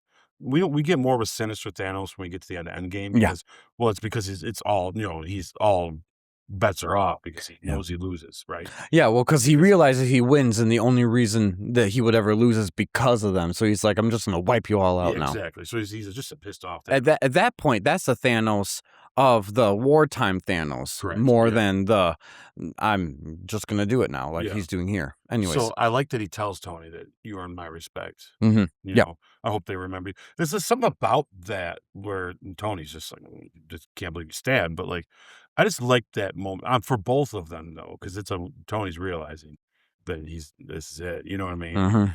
And he's that close to being killed. You know what I'm saying? Like, he even tells Strange not to give it to him when he goes to get the stone. He's like, no, no. Like, Tony's ready to die. Like, do it. Well, he's not ready. Like, he doesn't like it, but like, yeah, he's no, but he willing is. to though, right Yeah, there. Yeah. yeah. This is good foreshadowing, right? So yeah, I like that. I don't know why. That's always stuck out to me that how that was handled. It wasn't so violent. It wasn't crazy. He stabbed him. He sat him down, patted him on the head, said, "You've earned my Yep, respect." yep. And it's like, what a weird thing to say to somebody. You know what I'm saying? And but it's also kind of like, I get it. He's a warrior. It's what they're gonna say. So Yeah. yeah, that's to me, that's All right, what is your score for Act 2? oh man, I got 10. This is a hard one. 10. That was tough. Yes, 10. 10, 10, 10 across the board. All right, why don't you read Act 3? Okay, one by one, Thanos takes out every Avenger that gets in his way to reach Vision. In a last-minute attempt to stop Thanos, Wanda kills Vision by destroying the Mind Stone with her powers. Thanos rewinds time and kills Vision himself to retrieve the Mind Stone. With all 6 stones, Thor attacks and almost claims victory, except he didn't go for the damn head. Thanos snaps, and half of all life is dusted out of existence. All that remains are the original core Avengers team and a couple others that they officially were defeated. Yes. So, Whew. did the ending land for you? And I'm gonna say, because the ending really is them just being defeated. There's really nothing else that happens after that, right? No, It just goes to black. It's no, it's him sitting there looking at a sunset, is oh the last yeah, shot of the movie, yeah. which is So almost like a kick to the teeth to us, it is, but you know what? but it's his movie. That's the thing. This is Thanos' movie. Yeah. This, like he says, he is inevitable. This whole movie is inevitable for him to get it. It's just how is he going to get it and what we're going to witness for him to get it. All our heroes are the bad guys in this, and this is him overcoming it. Hmm? You know what I mean? Like, literally. It Literally. lands. It It lands, lands yeah. for me. It's so good. The doom and gloom about the whole thing for the heroes. You know what? It is so refreshing to see a movie where the heroes put up their best effort, really spectacular effort, and they don't win. Mm-hmm. Because the cookie cutter superhero movie formula that every studio, no matter whether they're big like Marvel or they're just a small little one-off that people create, has the same thing. No matter how big the stakes, no matter how bad the bad guy is, the heroes will win in the end. And this was the first movie where they were bold enough to give you this masterpiece of a film that easily could have had the heroes Oh. getting the upper hand every chance they could get. They were getting it, then they were losing it, then they were getting it. Just when you thought they were going to lose, then Thor comes down and raises holy hell on everything, and they got the upper hand. He even made a weapon just to kill Thanos, and he Oh, it's still up and down, won. up and down. Yeah, you're right. It's like, what's going to happen here? This Yeah. is genius storytelling. Can you imagine doing a Batman movie and Batman doesn't win?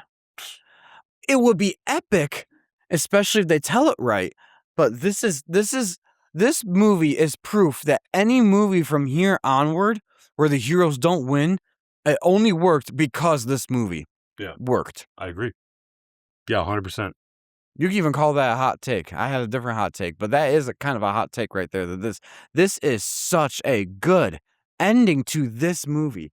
Anyways, Yeah, there's lots of doom and dread, but yeah, it's like a almost a sigh of relief at the same time. Like, it's a weird mix. I think some of the stuff in this that really sticks out to me is I think the dusting is definitely shocking. Oh my. Like, it bothers people a lot. I remember I didn't cry, I'm not gonna lie to you guys. It's not that it takes a lot for me to cry in movies, but this isn't one of the moments I cried because I deep down still knew that they're not keeping it like this. There's something about the idea of, okay, clearly this is not how they're ending these characters. You know what I mean? Like, I know that the next movie is gonna correct things or there's gonna be something to do. We kinda knew that, but I will say it's emotional though. It is definitely shocking, and it is Mhm. like I could see why it affected people really hardcore. It just didn't quite get me, but it's not a fault of it being bad. It's just I don't know. Yeah. The only time I cry in superhero movies is anything with Xavier and Yeah, and X-Men, yeah. freaking X-Men and, I that one scene in Days of Future Past. Oh my god, I was like yeah. I had a hard time holding it together. Anyway, I will say for all the movies that we've done a retrospective thus far, this is the only movie I remember, at least not the only, the first movie where I remember having an emotional reaction to Spider-Man being dusted up. I yeah, think it was the mixture of Tom Holland being youthful, young, and his acting for and knowing that he actually can sense it that's happening. 'cause Peter Tingle made him know it's happening. Yes, and then he That's grabs onto Tony saying, "I don't wanna go, I don't wanna go." It apologizing to him. that pulls at your heartstrings where you can't help but feel for him and be like, "Holy smokes." Yeah, the You fact know? that he felt it coming is Yes. wild. Because that's What the a thing. choice to All make. the other characters, they didn't feel it He coming. just It just happened. yeah, Him, he feels it. He senses it, and it's a slow one for yeah. him. It's slow when he starts He dusting feels up. it for a while. Yeah, Oh my gosh. yeah, and I think that I was That's actually gonna bring some that up. tingle you got there, Peter. Anyways. That the shocking choice to have Spider-Man feel the dusting coming on is like That that's some dark stuff right there, yeah. but real effective, like, Real for effective. sure. Yeah. Very effective. It's a brave choice to show Thanos at the end smiling and proving, this is his movie the whole time. Yeah. Like, it definitely is one of those that makes us go, "Oh, wow, we definitely took this in wrong." But, like Yeah. but it's just how it is. Like, I mean, that's what they want it to be like, and I did go on a thing about Thor that we already talked about, so I don't need to talk about that but the other thing that's wild in this is seeing Vision die twice. So I have two things written down for my best moment in Act 3. One is I feel like the most obvious one is the snap because that is huge Yep. that they were able to do that. Yeah, let's But talk about this right here because I think we're the same but we're the same spot. the yes, Wanda killing Vision Mm. is I'm gonna list that definitely. Just so close to each other. Yes, yours is probably Thanos killing Vision. Mine is the scene it twice, only because the one feels more like a murder than the other one does, because it is, but they Yep. do it where it's like, whoa, it really is like if you got young kids with you, that's one time you might look over and be like, that Yeah. was a little intense. You know Yes, what I that mean? Like, was that. Yeah, it when really he is an intense scene. the I can only imagine for a character like Wanda, no wonder why she becomes crazy later. The emotional trauma she has to go through with they get to that moment where there's no choice. Vision says kind of does the same thing that Gamora begged Peter to do, that Star-Lord to do. Don't let him get to me. Just kill me now. It's all about sacrifice, Oh my right? gosh, Like, it's so this heart-wrenching, is why they and lose. Wanda, because her powers they establish that later on in the MCU, but this is a retrospective, so we kinda know what happens later. It's the Mind Stone that actually awakens her powers That's right. in WandaVision, so it shares a similar signature, and Vision already knew that, and he could sense that already. That's why whenever she did that weird thing with his, head sometimes, she'd be like, "I only feel you," and stuff like that, because she senses the Mind Stone type thing. So, anyways, he knows that she's the only one that can actually destroy an Infinity Stone. His particular Specifically that Infinity one. Stone. Yeah. That's I don't know if maybe this should be the underrated moment of the movie. People don't talk about this They don't, but I enough. think they all understand that. Like, they all understand how I powerful think she is. now they understand Yeah. how powerful she is, but I only think they understand that now because of WandaVision. I understand what you mean, But yeah. before WandaVision, oh my gosh, this woman, she doesn't even know the power that she has, which makes her really cool of a character. But that she the tears that she had, Oh man. and she was trying to hold back as she knew she had to do what she had to do that to Vision. And meanwhile, everyone behind them, one by one, is being taken out. I love the slow motion for it. The cinematography is amazing. And he's not interested in killing them. He just wants to get He the job just done. wants a stone. Yep. Yep. No matter what it takes, that's all he wanted. He even felt pity for her. He does. Yeah. He's strange, right? Ah, I like the character. he says, "I know how you feel, my child." I'd be like, "Oh my God." I've sacrificed a lot Yeah. too. Yes. It's like, oh my. And then you know what's funny? Her choosing to sacrifice, she won. Mhm. He just happens to have the time stone. That's the thing. I don't know if it's because I remember the awe of this movie when I was watching it for the first time. Excuse me. And then my retrospectives, I remember even more. It doesn't even dawn on me he got the time stone until he says, Right, you forget about it. time is mine now too. And he does. Once it starts glowing green, it hits me. No way, no way. And then he brings him back just to do that murder of Vision. Oh man. Oh my gosh. Because that's the talent that they did in that storytelling. Mm. Was literally less than 3 minutes earlier, he Mhm. was given the time stone. Mm. And by the time Cap was holding his hand back, Mhm. we completely forgot what happened in the whole movie. Yes, yes. We're just like, Yep. we're just waiting to see what's gonna happen. Is Yep. Cap gonna die? What's going? Oh my God! Because how awesome Cap is! Just like just giving. Yeah. I mean, it's just this Captain America, right? Like you can do this all day, maybe. You know what I mean? Like Maybe. today, not so much. He can try, but he's gonna always try. I love This is when I knew I really loved Cap too, though, because he does. This is the last person that's gonna do anything to Thanos. I Mm. mean, no offense, Cap, but what are you gonna do? Later you kick a little butt, but even then, it's because you got the hammer. You know what I mean? Like, but this time it's like he gets right in his face and grabs, and knowing he can't beat him. Mhm. Cap knows he can't do it, but boy, he's gonna go out and do it. He's gonna die doing it, and it's because he won't sacrifice that life for it, right? Mhm. I get it.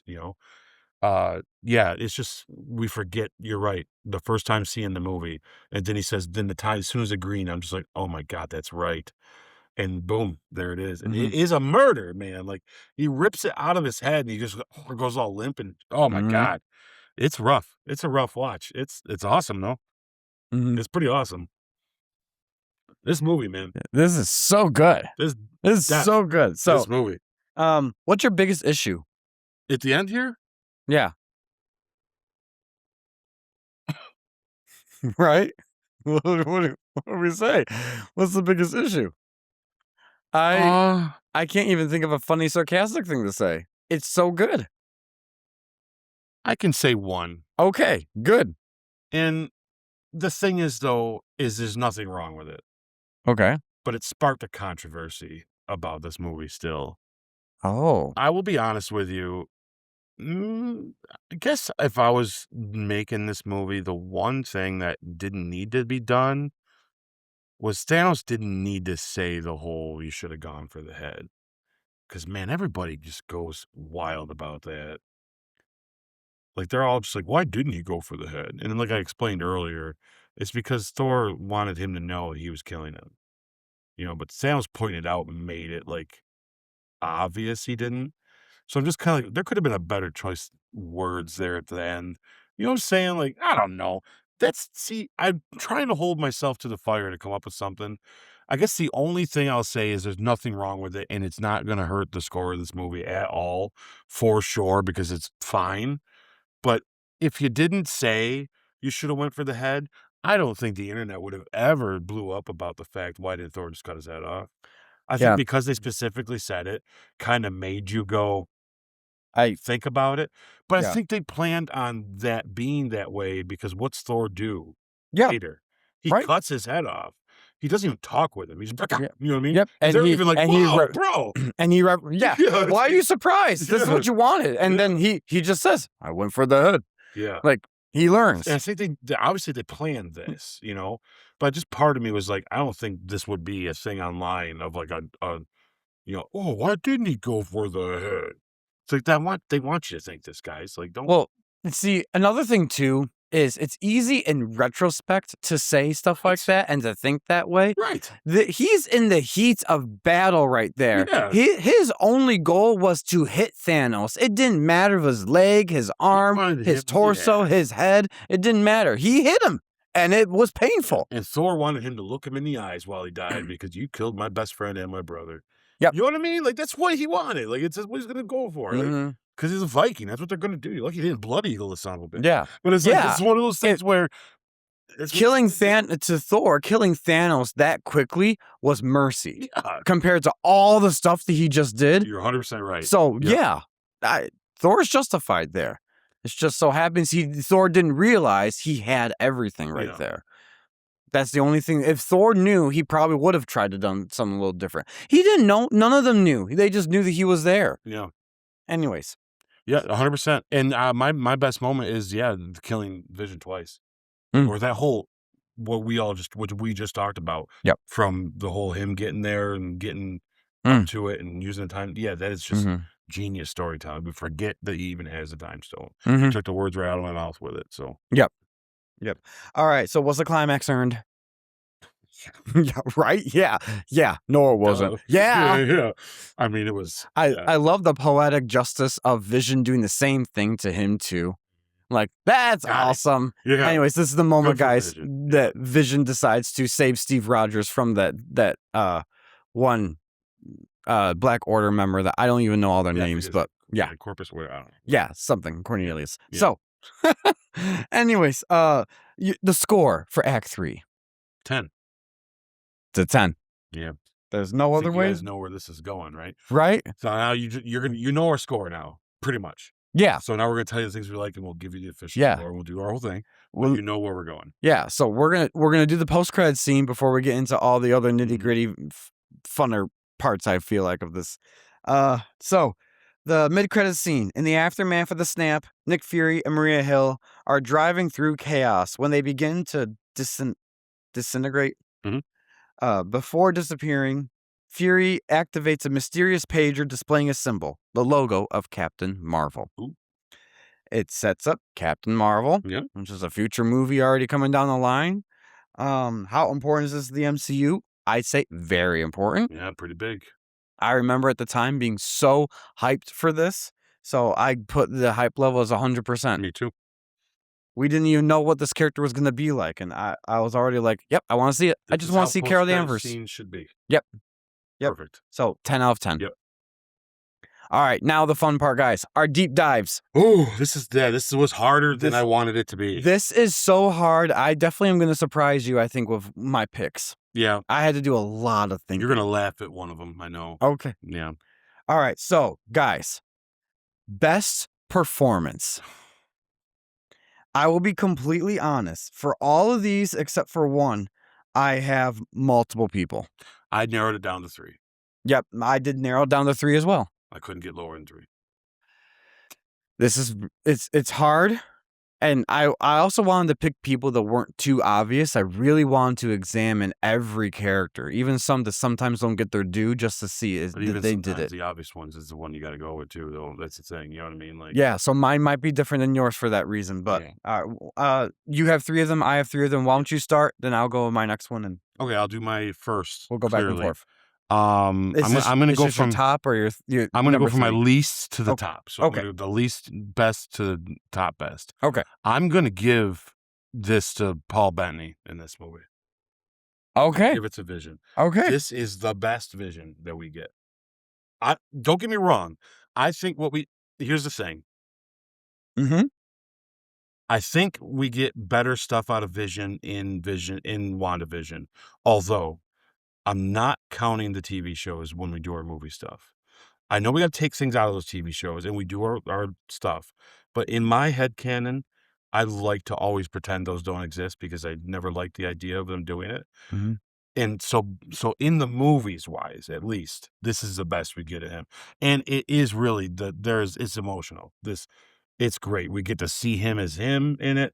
Like, you can see the actor himself. You know, he gets wounded. He goes through this whole thing. He is this theme of the sacrifice they got to make, ultimately true, in the end. And that climax wouldn't be the climax like it is if it wasn't his acting in that moment. He makes a couple weird faces, but it's just because of the makeup. But along with Mhm. Olsen, it's powerful. It's his acting in this is brilliant. I think he does a great job. I don't know where else to give it to him, and I'm not saying it's not equal to some others in this, because honorable mention is Chris Pratt, believe it or not. Mm. When you the way Chris in this movie proves that he's one of the better actors in the MCU. Mhm. He is such a good actor. Like, you know what? Shame on you out there that don't think so, or especially shame on you that don't want him in this anymore for your whatever reasons you have. He's phenomenal as this character, and the emotion, the up and down with him. Anyways, that's an honorable mention.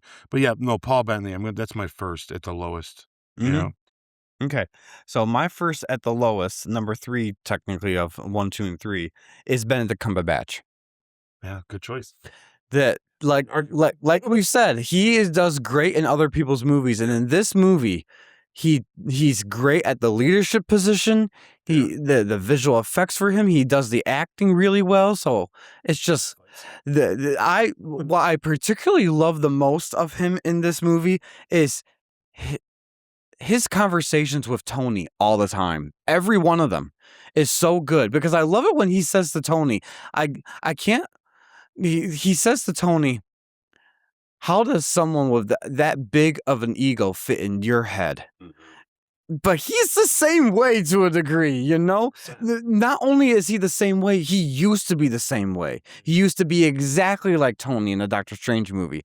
That's one of the things I praise for him, Still a and little like him. Yeah, yeah, but he yeah, does yeah, keep some of those characteristics. But that's one of the things I praise of the first Doctor Strange movies.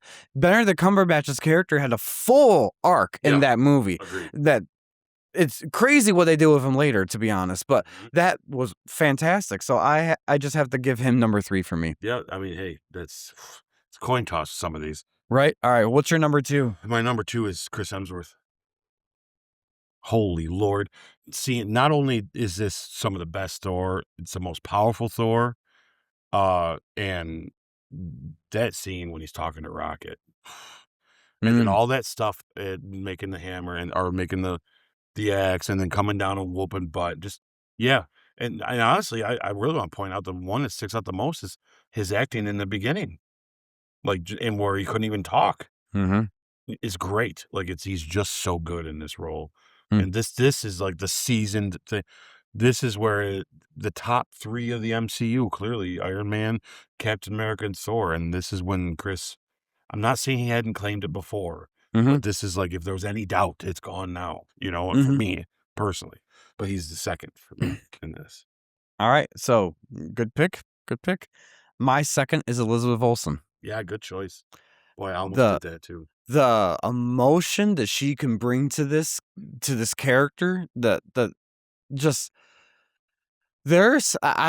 I said this, when you and I have talked privately about some of the things about Doctor Strange and Multiverse of Madness that really solidified Elizabeth Olsen's acting chops in that movie to a T was amazing, and this is the first glimpse you really give them. Yeah. Every moment you see of what she says, how she says it, how she reacts, when she turns around, her lips are quivering because she knows what she has to do. Oh my gosh, it is so good. Yeah, She sells it, and I'm buying every moment of it. I agree with you. It's so The good. sad part is her best is in a shit movie, Mm. unfortunately for Mhm, me. I hate that when we get there, you're gonna say best performance, you know who I'm gonna say. mhm. No, I The sad agree. part is that movie sucks, Yep, but I she's agree. so freaking good at it, you know what I mean? Right? It's like, it's They stupid. struck gold with this Yeah, actress, like, oh my gosh. yeah. Anyways, yeah. Yeah, so that's my number 2. Who's your number 1 now? Robert Downey Jr. My god, this guy. He steals it every time. Like, I don't want him to, and I even went into this movie saying I said to myself, all 3 times I watched it, I'm like, "I'm not gonna give this to him. I'm not gonna do it." Hmm. Because he always gets it. He gets it a lot, But I can't deny, man. How good is he in this movie, man? Like, He's good. I think he's top billing for a reason. Mhm. You know, as much as I complain about them making him Doom and forking out all that money and hoping that they actually utilize it being him and not just using it for selling points. There's a reason why I feel that way though, is because there is a reason why he's the face of the MCU. And this is it. Because he is one of the best actors in this entire thing. When the Russos come on stage, they say none other than the best actor, right? It's like he just really is. Like, don't ever count out Robert Downey Jr. ever when it comes down to acting. Even if some of the movies are crap. Look at Cap. Look at this. Anyways, even with this when he's holding the glove back, guys, with Thanos, and it's just, oh man. But he excels everywhere he goes and everything he does. And he knows this. He is this guy pretty much in a way, but he knows the nuances. He knows how to touch it. He knows how to do those. He's a good actor in that sense. I mean, he's worked with people like Robert Duvall and stuff like that. This guy's worked with some of the best, and it shows in these movies. And to be honest with you, if he didn't play Tony the way he does, I don't know if these movies would be taken as serious as they are. Mm.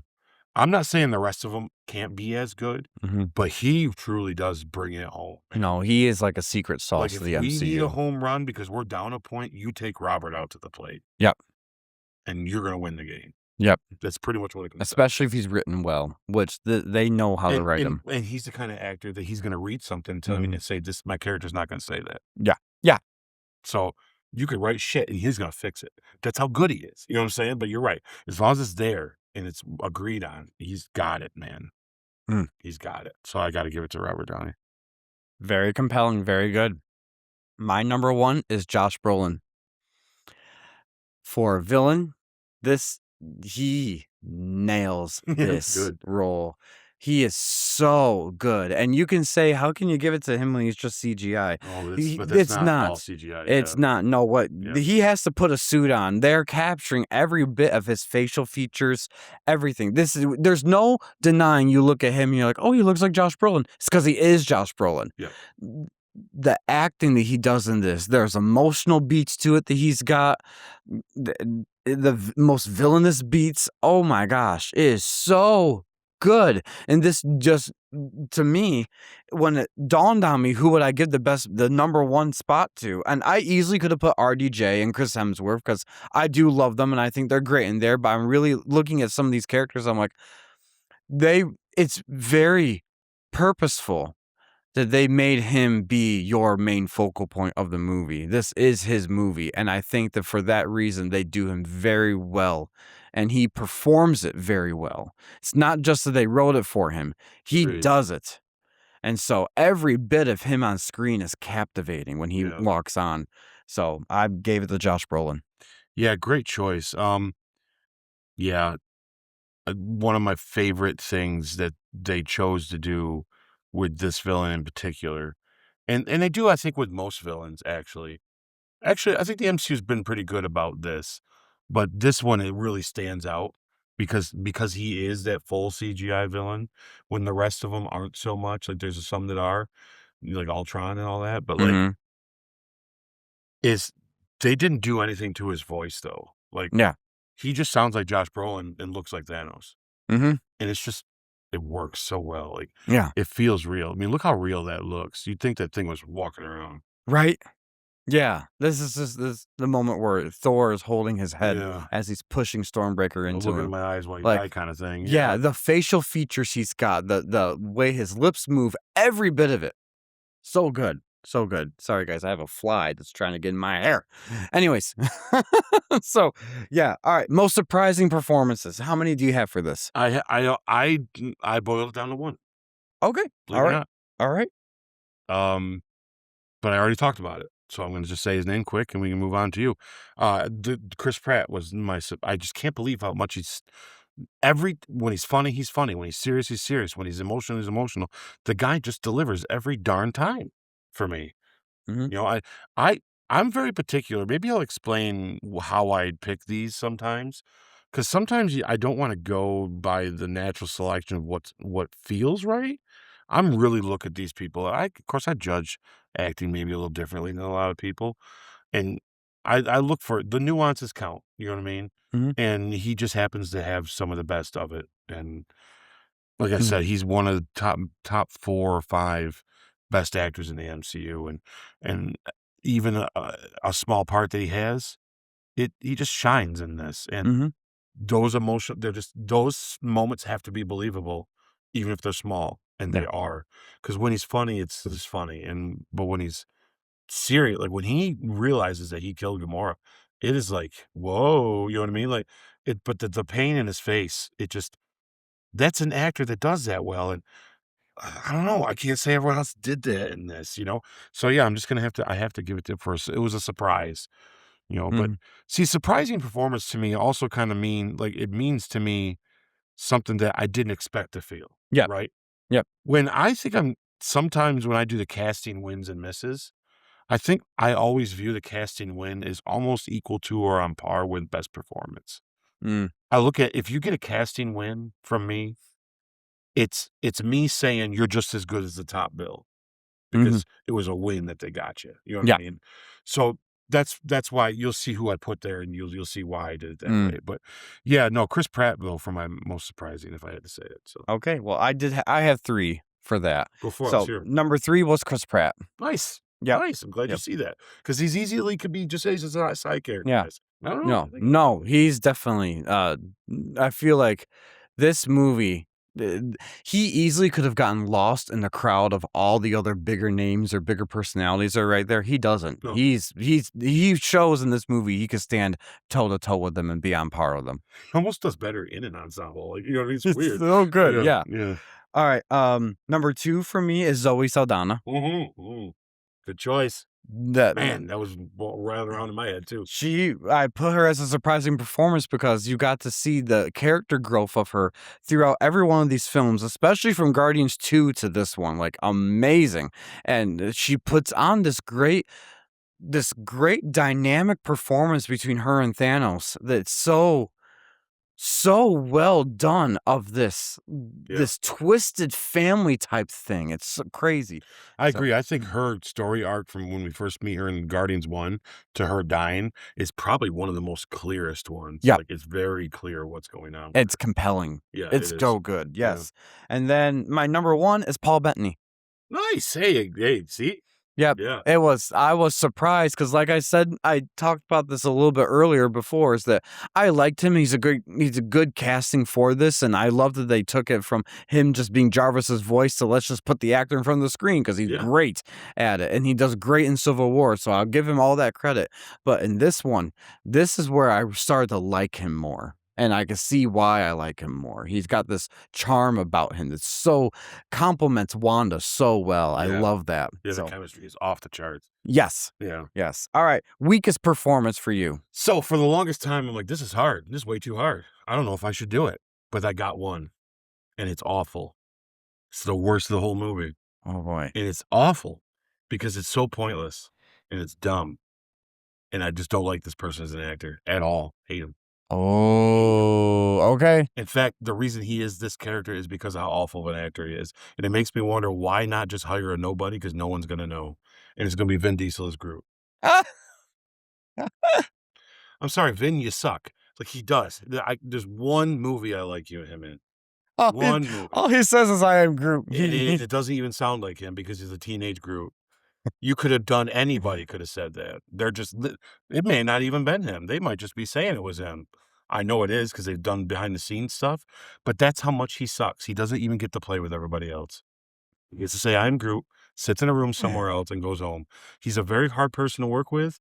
He's someone that fights with a lot. I mean, how do you get in a fight with The Rock, the coolest dude on the planet, who's nicest to everybody, and you are such bad at your ethics on how you treat other people, throwing things at aides and demanding specific things in your trailer, where The Rock has to come up and say, you need to quit being a dick. And then now they won't even work together anymore. Sorry, Vin, but you have made this reputation for yourself. And to be frank with you, that's how I'm going to put it. If I had to pick the weakest performance, it's because anybody could do that part. Anybody. So what are you doing for these movies other than being Vin Diesel and then thinking it's cool to have him part of it? Come on. It's cooler that Bradley Cooper is Rocket than you is. Get out of here. So there you go. Weakest in all of them, by the way. So Ooh. I, sorry. I had to be honest. And once I realized that, I'm like, oh, yeah, duh. anyone could have been Groot. Anybody can be Groot, you know, like anybody, because they're just gonna make it sound like they want it to anyway. Oh boy. Yeah, sorry. I I don't. may have just set the what's Finn gonna do? He doesn't care. Well, I don't. The I other don't. roles, what's he getting? No, That's why I'm they haven't just. made any more Fast and Furious because nobody likes working with them. I'm just worried about how fired up you're gonna be when I say mine.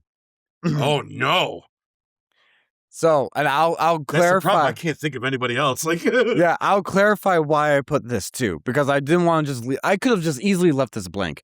Oh. Personally, for me, everyone did a phenomenal job in this movie.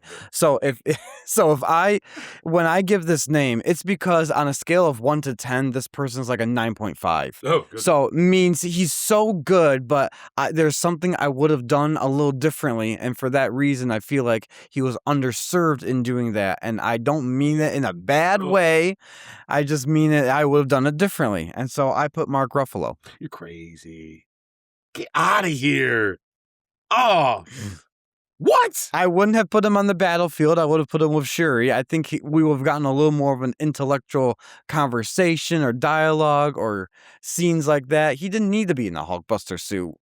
I think we didn't need we didn't need Bruce Banner cosplaying as the Hulk. Yes, we did. We needed the meta of that. I love that he cosplays as the Hulk, and that we need to see this struggle continue between him and the Hulk because it pays off when we get Smart Hulk in Endgame. I know some people say it's the worst part about Endgame. I disagree. Out of all the times we get Smart Hulk, that's the one time it works the best. I agree with that. Yes, I agree with you Because said. it needs to be that way in that movie. No, I don't know, man. I'm sorry. That's all right. I think Ruffalo nails it in this movie, man. I think he's funny, and he also shows the seriousness of it, though. Mhm. But I'm glad he had more fun with this one and it wasn't the heavy boo-hoo Bruce Banner fighting the Hulk stuff. It was more of a, you could chuckle at this a little bit, but there's something going on here that's deeper than this. So I don't know. That's a pretty hot pick. Yeah. I get where you're coming from. If it doesn't quite work, if you would rather done something different with them, I can see what you're saying. I think I'd still prefer what they did. Yeah. And I still think he's not as bad as Vin Diesel. Okay.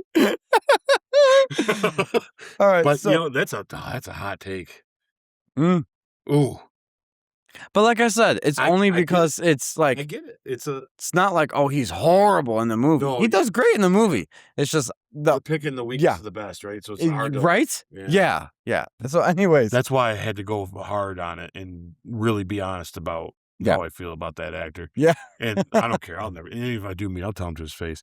There's the two worst actors that have ever walked the planet is Vin Diesel and what's the other guy's name? Steven Seagal. What are you guys doing? Like this, you guys need to go do something else. Anyway, anybody could have been Groot. But yeah, no, I'm with you. At least you picked a character though, where I can definitely see where you're coming from with it. Because if you just said anybody else, I'd probably have been like, you're insane. Yeah. But with him, I do get what you're saying.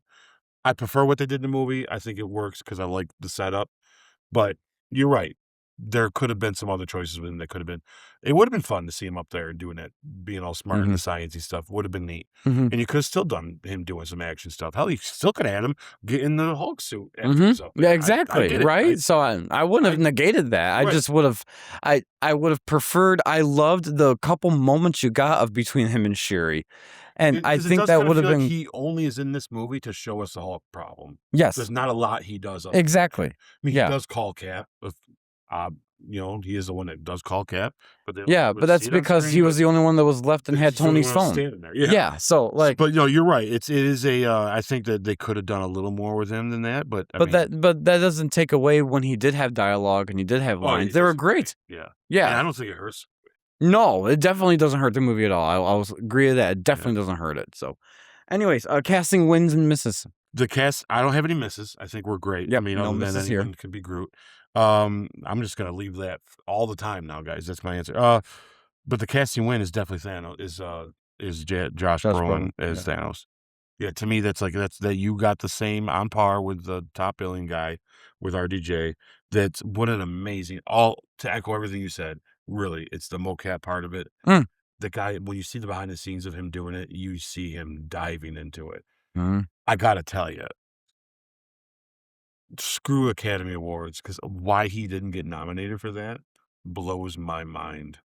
Yep.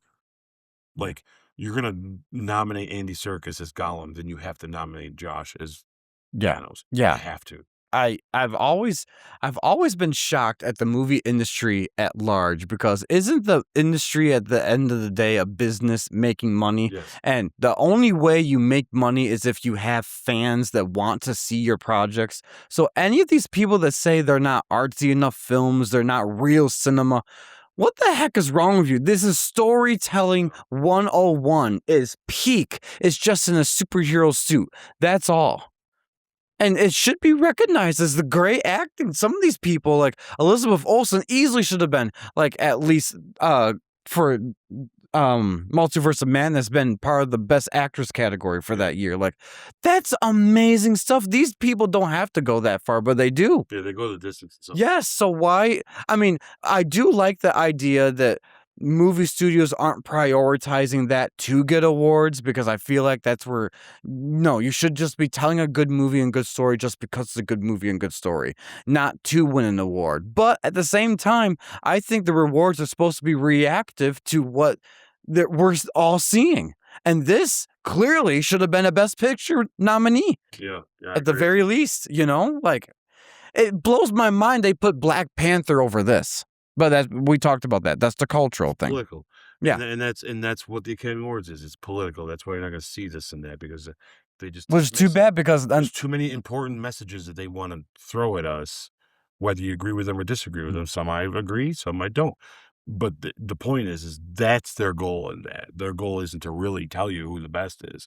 Their Yeah. goal is to make who sure agrees you with them the most. Yeah. Yeah. Or yeah. or I well, you're on the in as long as you're on the in, right? yeah. And No diss for me personally for the Black Panther movie, but this Oh, one yeah. definitely is far superior. Yeah. Far superior. I would I would argue that maybe this is a hot take. Consider this my hot take. It's not about the movie. But I would argue that we live in a time now that I don't understand why someone like Netflix or Marvel themselves or somebody hasn't clued into the idea of doing your awards show for genre movies, just genre movies. Mhm. We have enough superhero movies coming out all the time. Yep. That you get at the end of the year, you can do the best of the year, and then you can have fun with it because it will be DC versus Marvel. And people Yes. will be having a good time and laughing. And the talking online of, you imagine Robert Pattinson's Batman come out, and then there's Doomsday. Let's say that was the year. Yeah. Best actor type of thing. Bring Like, it on, right? ooh, yeah. Could you imagine the fun of that, going to watch an award show just dedicated to the best fight, the best costume, Yep. the best this, everything that's all superhero related, and then we can throw in like all the stuff that do it Yep. best horror category. Yeah. It has All- all the genre stuff that gets ignored. All the that people, shouldn't get ignored. exactly. All the people Should that be. get ignored behind The the sci-fi scenes, movies that are the great. visual effects, Yeah, everything. all that stuff. The sci-fi movies are great. The horror movies that are great. The superhero movies that are great should be all competing together for fun. Yep. And make it fun. It's just fun. And just It's for not fun. political. It's fun. Figure out Yeah. how make a cool way of voting it. And also Have the not people involved be the ones that vote, just like the Academy does. Yeah, and also not pressure to make the studio want to do something different for that. Make it just keep doing what you're already doing. We're just reacting to it. But that's it. another cool statue that they could come up with of, look how good you did this year. You get it for Batman, or you get it for this. And Mhm. I mean, we live in a time where you can do this now. It should be a statue of Stan Lee. Yeah. I mean, somebody take this idea seriously, guys. Look into that. I mean, not enough people watch this enough now, right? Yet, but someday I hope they do. I don't know why they haven't yet. I've been waiting for it. Mhm. I would totally tune into that before I tune into that bullcrap that they give us. Mhm. You know what I'm Yeah. saying? I want to see this genre stuff too. Then they can have the artsy fartsy, and we can enjoy that for what it is. Yeah. But when we exclude stuff like this, it's ridiculous to me. But anyways, Yeah. I No, digress. I agree. All right. So, missed opportunities and wasted potential of cast, characters, or story. I mean, 5 more minutes of Hulk fighting, I guess. We kind of talked earlier. Mhm. That's the one thing that, if we could go back in time and say, do a couple more moves in there for fun, I think we could go for that. Okay. The only so there's there could be two things I would have put for this, but I'm not gonna say the second one as one I am gonna put for it. In the comics, there are actually more than 6 Infinity Stones, but I feel like we were fine with this is exactly how it's supposed to be with just the core 6 Infinity Stones. They Yeah. created, I think, a 7th or an 8th one later, but Okay. that's later. So I'm not gonna say that as a missed opportunity. The only one I would say, and none of these are wasted potential, by the way, and none of this changes my feelings of the whole movie. So I'm giving that caveat right there in the very beginning. Yeah. There is another member of the Black Order. It's a 5th Oh, I member knew this. of the Black Order. Yeah. She has a really weird name. Super Giant, but then again, we don't know any of the other names for the other Yeah, they're all characters weird. anyways, Yeah. so it wouldn't really have We got mattered. Tim and Steve and Supergiant. Yeah, so this is a member of Thanos' Black Order, has telepathic parasitic powers, Oof. where she kind of feeds off you telepathically. Okay. It does say that she was cut from Avengers Infinity War, according to Google here, because they didn't know how to do her. But she has basically just mental abilities. And she is probably, of the Black Order, their most formidable member, which it's kind of hard to think that way because Ebony Maw is pretty formidable, I feel like, of them. Sure. So her being more formidable, but it makes sense if it's a telepath thing because it's kind of hard to. And I don't think they have enough characters as heroes to block. Like if they had a Jean Grey or an Xavier and stuff like that, like fit. then it would fit. I could see them doing it, and it wouldn't be too overpowering. But that's the only thing that I would say. She's a very interesting looking character, very weird character. Oh, I but like it. Yeah. I do think they could have done it really well. And I see the reason of leaving her out though. yeah, It wouldn't work with these people. no, Like you said, if we had X-Men already in this, Yeah. that'd be a different story. but I can't help but think for myself, the more of the wasted potential, not for this movie, but for later in the next couple phases, not introducing her as someone that even Thanos didn't want anymore, type thing, Yeah, or but they another villain of Yeah. their own. You know? They could utilize her that way and just change it around a little, like it's because that's what I like about them is they're real smart about it. Mhm. Yeah, I mean, that would be cool. Yeah, that's just a thought I had, but that's the only one I could put for there, and it's more of a comic book thing because I knew them from the comic, and I'm like, oh, why is not every member there? Be like, well, for the story, it fits. Not every member's supposed to be there, but anyways, You're the first So- thing I thought of when you said that she had the ability to be in the mind, and then you said Jean Grey and Xavier. The first thing that popped in my head is, I don't know why, but if they do a great job with these next two, let's say they're knocked out of the park, amazing, right? Mhm. And we get into the X-Men stuff, how I the possibilities of what the like the what's the realm called where he goes, Oh, the astral plane. Yeah.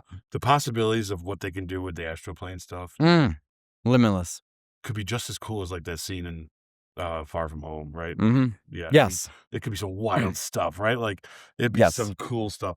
For some reason, I just like, man, they could do this right because I love what they did in the X-Men movies, Mhm. especially in Apocalypse. It's exactly what I want it to be. Amazing Yes, it's movie. so good. Amazing movie. Yeah. Anyway, Anyways, so guys, direction and production. yeah, I'm gonna knock these all out real quick for you, and then you can send me yours too. As directors, style, vision, and stuff, they are some of the smartest. Like the use of language and symbolism that they use is some of the smartest stuff. Their style and vision for this was perfect, dead on perfect. The cinematography is clean. Nothing in this is like weird and like film different to really stand out, but it's very clean and slick and easy to follow, and it's great. Action is like probably some of the best in the MCU, especially the Doctor Strange fight. And because of that, the CGI is just out of this world, man. Why it's not nominated for CGI stuff either, I don't understand. But some of the best CGI in the music is just killer. And I love the music to this, the song or the music that comes on when Thanos snaps, or just the end music, Mhm. just the Avengers song itself and the moments that happen. When that Avengers song like really hits hard when Thor comes in, you're just Mhm. you want to stand up and just be like, you know what I'm Yeah. saying? You're just like, yeah, buddy. Like, yeah, that's all top notch. Top notch. I agree. The only two things I'm going to add to that is for the cinematography. There are angles in this film that surpass my imagination. That Yeah, what there's they're some able to good- do. yeah. Some of them I'm just blown away at what they're able to do. And then the music, it never stopped. Yeah. I don't think There was maybe 1 or 2 quiet moments. Yeah. This whole thing is like nonstop music from the beginning to end. It's so good. Yeah. And it helps you keep up with the pace and everything. It's so good. Mhm. So anyways, hot takes, guys. I don't have one. I think some of the stuff I said, like, in our talking things of, like, the symbolisms and all that could be considered some hot takes if people dove in deep about it or have a problem with it. I don't really have anything that specifically sticks out to me that I would say is a hot take for this movie, Mm. other than your comment about Mark Ruffalo, but no, I'm kidding. Yeah, I can't, I don't know, I struggle with this one. I don't really have a hot take for this one. So I don't want people to take my hot take wrong. Oh, no. Because I loved how it played out in real life and everything. So don't say, "Oh, he wish we never had this." No. That's not true at all. But this film is so good on its own, I don't think it needed the sequel. Oh. I think it would have been like, how do I say this properly? This is Yeah, I'm having trouble following you. So this movie could easily have turned into you need to watch this nor to watch this type thing, or this and need a crutch to wrap things up. But this movie was so good by itself that I don't think a sequel would complements it, and it does really well with it, of course. So I'm not degrading Endgame or anything like that, but I feel like if you watched Endgame and didn't have Infinity War, you need to know Infinity War. But you don't need to watch Endgame to watch this one. And it's not because this is like part 1 of 2 type thing. I think that this has its own cohesive story from beginning to end with a resolution, whether we liked it or not. And it didn't need to. It wasn't like, it didn't leave you at a cliffhanger. Mm. I don't think this movie left you at a cliffhanger. It left you at end result, but nothing that said you need to see what's going to happen.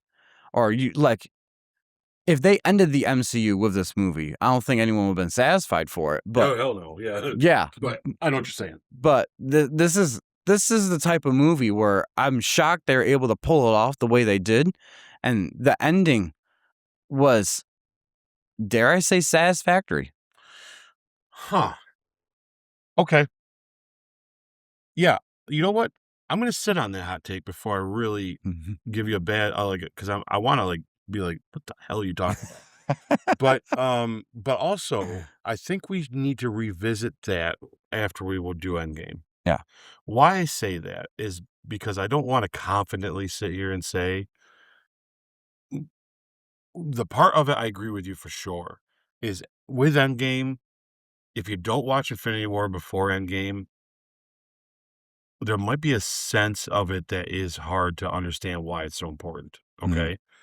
Although, from what I remember of Endgame, because I've seen it a lot, that I think you could still watch Endgame and not see Infinity War and still have a hell of a movie, which makes me think that I feel like they made a good part 1 and part 2 together for sure, but then at the same time was able to be like, if you only watch one MCU movie, you can and be satisfied. Yep, they're 2 separate stories, but they tell a bigger picture. Right, because I'll be honest, this is better if you watch the rest of the MCU before it. But you don't need to watch it and enjoy it. I can say the same about Endgame. Endgame's better if you watch this before it, but it's still good if you don't. Because they say in it, when Thanos snapped his fingers, this is what he did. Like, they really kind of just tell you everything in the exposition of it, and then you just go through the movie. And so I don't know. You know what I mean? Like, I see what you're saying, but they're so opposite of movies. Like, Endgame's nothing like I thought it was going to be. No, I yeah, couldn't. I agree. In a million years, I'd have never guessed that we walked into what we walked into when we watched Yeah, Endgame. we'll have to sit on this hot take. I want to sit on it after we revisit it and see if you feel the same way. If you do, then we'll debate it or talk about it, and then maybe I won't feel the same way. I feel like your hot take is good right now, is a good one, because if this was like up till now, that makes sense. But I am curious to see once we deep dive Endgame, if you feel the same way about it. You know what I mean? Okay. Because I almost feel like the complementariness of it is necessary for both of them, but yet they're still separate enough Mhm. And I think that's might be the genius of the Russos, you know? Mhm. But once again, I think this will be a good one to be like, "So you remember that shit you said? Let's talk about it." Yeah, because Yeah. especially with Endgame, Yeah. 'cause that'll be for sure. We can definitely have a real opinion when we watch that 4 times in a row, you know Yeah. what I mean? So, because I like your hot take. I see it. I see it. It's hot too. Because like, it is kinda like, "Man, I don't know, Sam." But at the same time, I get what you're saying. I just don't know. I gotta refresh on Endgame to really know if I Mhm. confident enough Well, see, to talk about it. this is one of the things that I find that's interesting with this genre of movies and this way of storytelling, and Marvel was able to pull this off really, really well. When you watch the cookie cutter formula of a superhero movie, where you're watching it from the good guys' perspectives, and they do defeat the bad guy at the end. We never get the reverse of that. We watch from the bad guys' perspectives, and they defeat the good guys at the end without feeling satisfied. Right? Right. Because we're always then looking for what's the sequel where the good guys are gonna get the upper hand because we already have it pre-programmed in our brain. The good guys must always win no matter what. Yeah, when the bad guys win, it's sad. Yes. Always ends sad.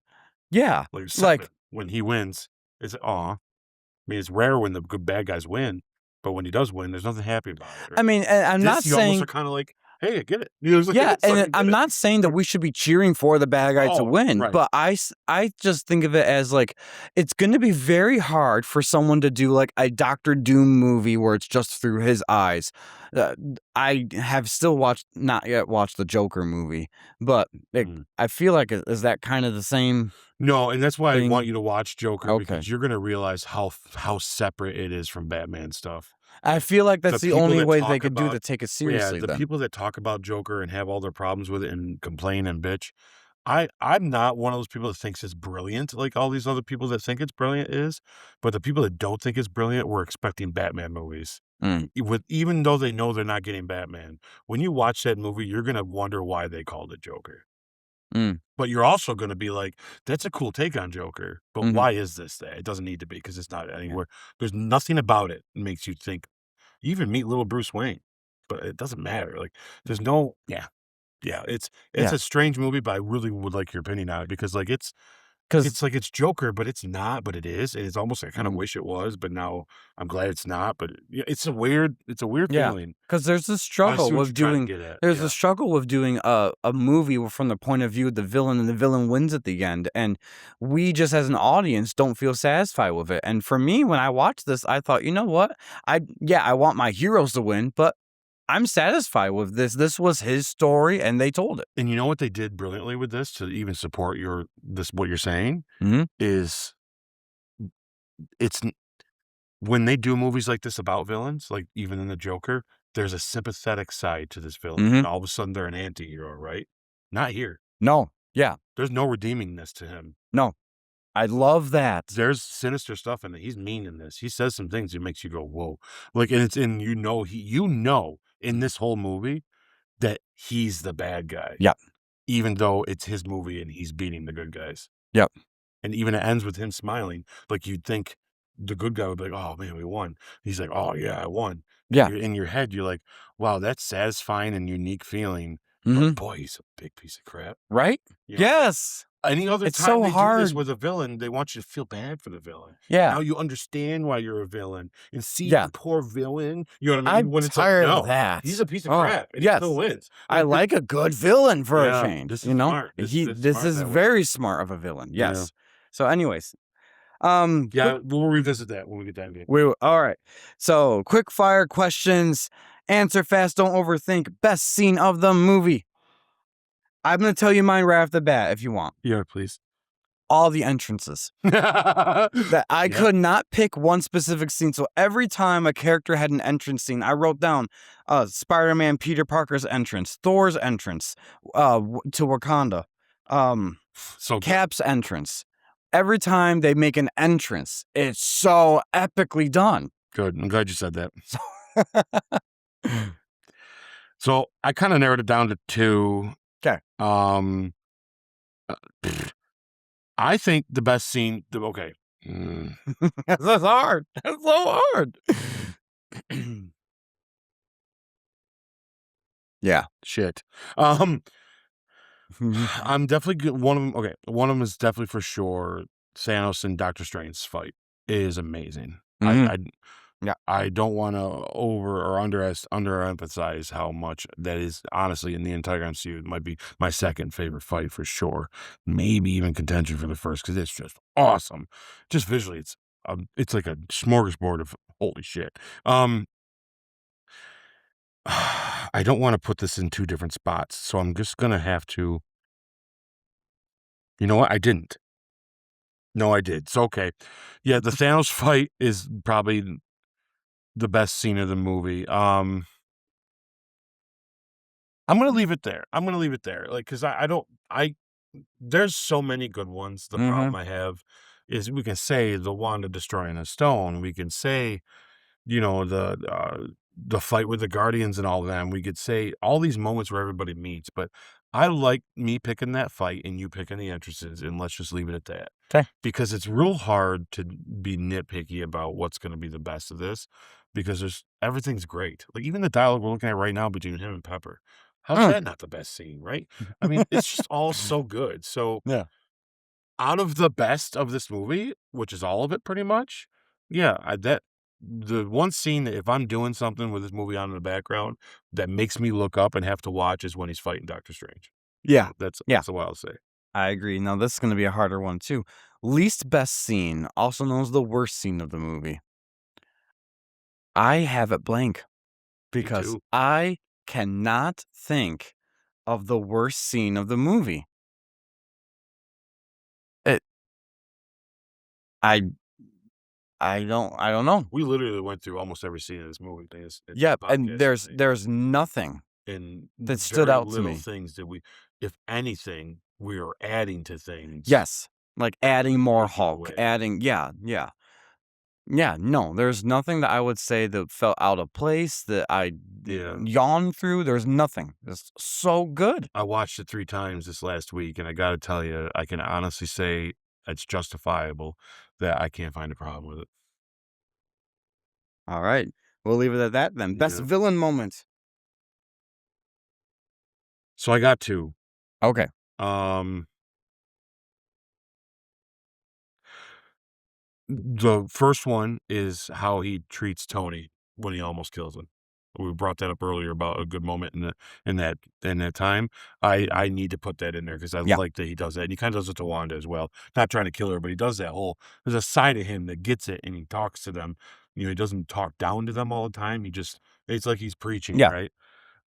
But the exactly. other one I really like a lot, I have to tell you, I don't know why this sticks in my head a lot, but the when Star-Lord's got the gun pointed at Gamora and how Thanos just eggs him on, and then when Star-Lord does push it and it's the bubbles, I like that Thanos is like, "I like him," Yeah, because he does, because he's got what he proves that he will do what he has to do. yep, Even if he's not gonna let him. You know what I mean?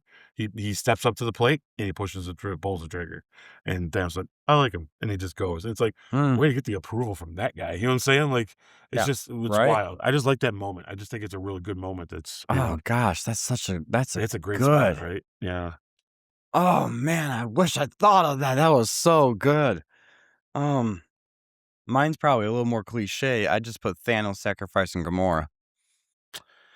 I I put mean, it there's nothing because wrong with putting there's nothing it. wrong with it. No, it's just for me, I guess it shows that Thanos has he it's you know what's funny? Well, even evil people love somebody, right? Yes, that's what I was gonna get at, is that even your most cold-hearted person, there always is some soft spot somewhere.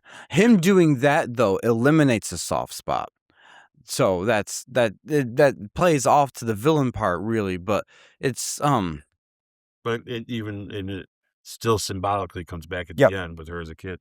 yep, Yeah, no, that's just it. Like, you think of the most evil person in the world, and you know, I mean, maybe not all of them. Maybe there's a few people that didn't have anybody, but they all had somebody they really cared yeah. about. You know? Yeah, a spouse, a child, a mother, something like that, Yeah, you know? something. Yeah. Alright, so most punchable face. I struggle with this one I too. got 2. What do you got? Because maybe I'll agree Alright. with you. I put the Collector Oh, yeah. You know, I didn't even think because about I'm like, "You're a little sleazy." Like, even though some of that was the Reality Stone thing, it still was like yeah, it's a punchable face, so he's like, "Magnificent! magnificent. I'm like, oh my god. Yeah, weird. Yeah, weird. Yeah. Okay. The second one is that Ebony Maw guy. Oh yeah. Because I'm like, you're just so. I want to say I want to punch him, but I feel like he wasn't loved enough as a child because he's ruthless. He is. He's He's like nasty. the one that's really sold into the Thanos. Oh thing yes, more than the rest. he is the leader of the cult of Oh, yeah, Thanos. because he's the He's one like- doing the speech and everything. Like, he's the Yes, yes. talker. Children of Thanos, Yeah, he does so good though at it, right? my lord, my prestige. Yeah, No one has ever held this Infinity Stone. Be like, oh my god, shut up. yeah. I will say this: since he does kind of get what's coming to him, though, I will agree with the Collector. And you know, Yeah. to be honest, I don't know why I didn't even think about the Collector, but because I can't think of anyone here that annoyed me enough to punch Yeah. him. Yeah. But the Collector, yeah, what an idiot. Yeah, I mean, he still did a great job, but yeah, you just want to smack him in the but face. still, be like, yeah, Yeah, yeah. All right. So one prop you take home. this was easy, so fast, boom, like that. Gamora's knife he gives. I wrote that same thing. Yep. The exact same thing. Yep. That is a really cool prop, That's honestly. so cool. Yeah. And it's only unique to this movie. I've never seen her wield it before. I know, right? It's like Be like, where'd that come from? yeah, Yeah. just got it in her pocket. The thing's only freaking the size of this table. But anyway, Yeah. no, And I love Thanos' fingers, like Thanos' fingers, like that big. Yeah, I love when they show it's on her finger, it looks huge, and then you see it when she gets older, and you're like, it's just the It's like size a of this pocket remote. knife It's for like him. that's Yeah. it. It's like, Yeah, yeah. Anyways, most underrated moment. I have a few for these. Actually, I picked 3 for sure.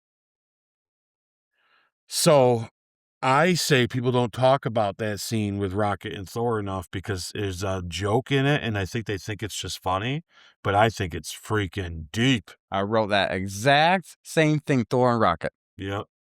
Yep. I think it's way deeper than and it's just the way they communicate. Yep.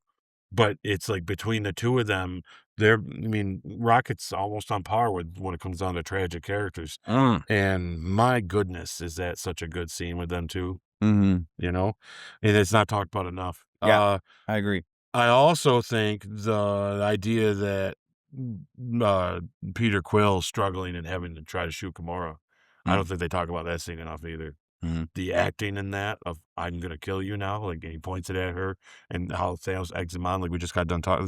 This is my favorite scene of Thanos's, or well, one of mine. Mhm. But it's also for them two, like for Peter and them. Yeah. He pulls the trigger on her, like he does. He Mhm. holds his promise to her, like, and he does it, and it's like, but then it doesn't work. But it's like, my God, But he still did it. yes, That's and the it's- thing. No one talks about that Mm. enough. It's easy to forget because it doesn't happen, right? And the bubbles and it changed. But do you realize what just happened? Yeah. You know what I'm saying? And I think that plays into it more with Guardians 3 with how depressed he is. 100%. Because it's not just he's depressed, he doesn't have Gamora. Especially when he knows there's another Gamora out there. I think he fulfilling her desire to shoot her. That's traumatizing. Yeah, because just pulling the trigger thinking you're going to kill her is wild. Yes. Yes. It's wild. Yeah. That you would go that far to do it. And it is. But he kept his word to it. He did. But still, yikes. It's a step. Yeah, I agree. Oof. All right. And the other one Yeah. is, I think people don't understand the impact it has on Steve when he turns and watches Bucky dust away. Like, I know it's not quite obvious when you're watching the movie, but Yeah. the last time I watched this, I'm watching this, and Steve turns, and you hear Bucky say Steve, and then Bucky's, and Steve's just like, it's like the shock in his face more. He doesn't break down right away. Yeah. But the shock, and like, you got to realize what he's done for that guy. Mm-hmm. And he just watched him go. Like, Yeah. That's big, man. That's emotional. That's big. I think that's super underrated. I think that could have been played a little stronger, maybe, but I don't think people talk about that enough. That to these guys, they're dead. Yeah. And like that guy, you literally just had a civil war with everybody over this dude. Mm-hmm. Like Now he's gone. to the end. Yep. Right? And now he's gone because you failed. Mm. Whoa. Yeah. No wonder Steve's in that group in the beginning. Yep. He feels probably more guilty than everybody. Steve's just like, yeah, I don't know. They were just day by day, man. Yeah. It takes all I got to not jump off a building. Mm-hmm. You know what I'm saying? Like, pretty much. Like, Yeah. Right. And unfortunately for him, he'd survive that jump yeah. because like, he's "Well, I can't super even die." soldier. Right. Yeah. Yeah, my Yeah. gosh.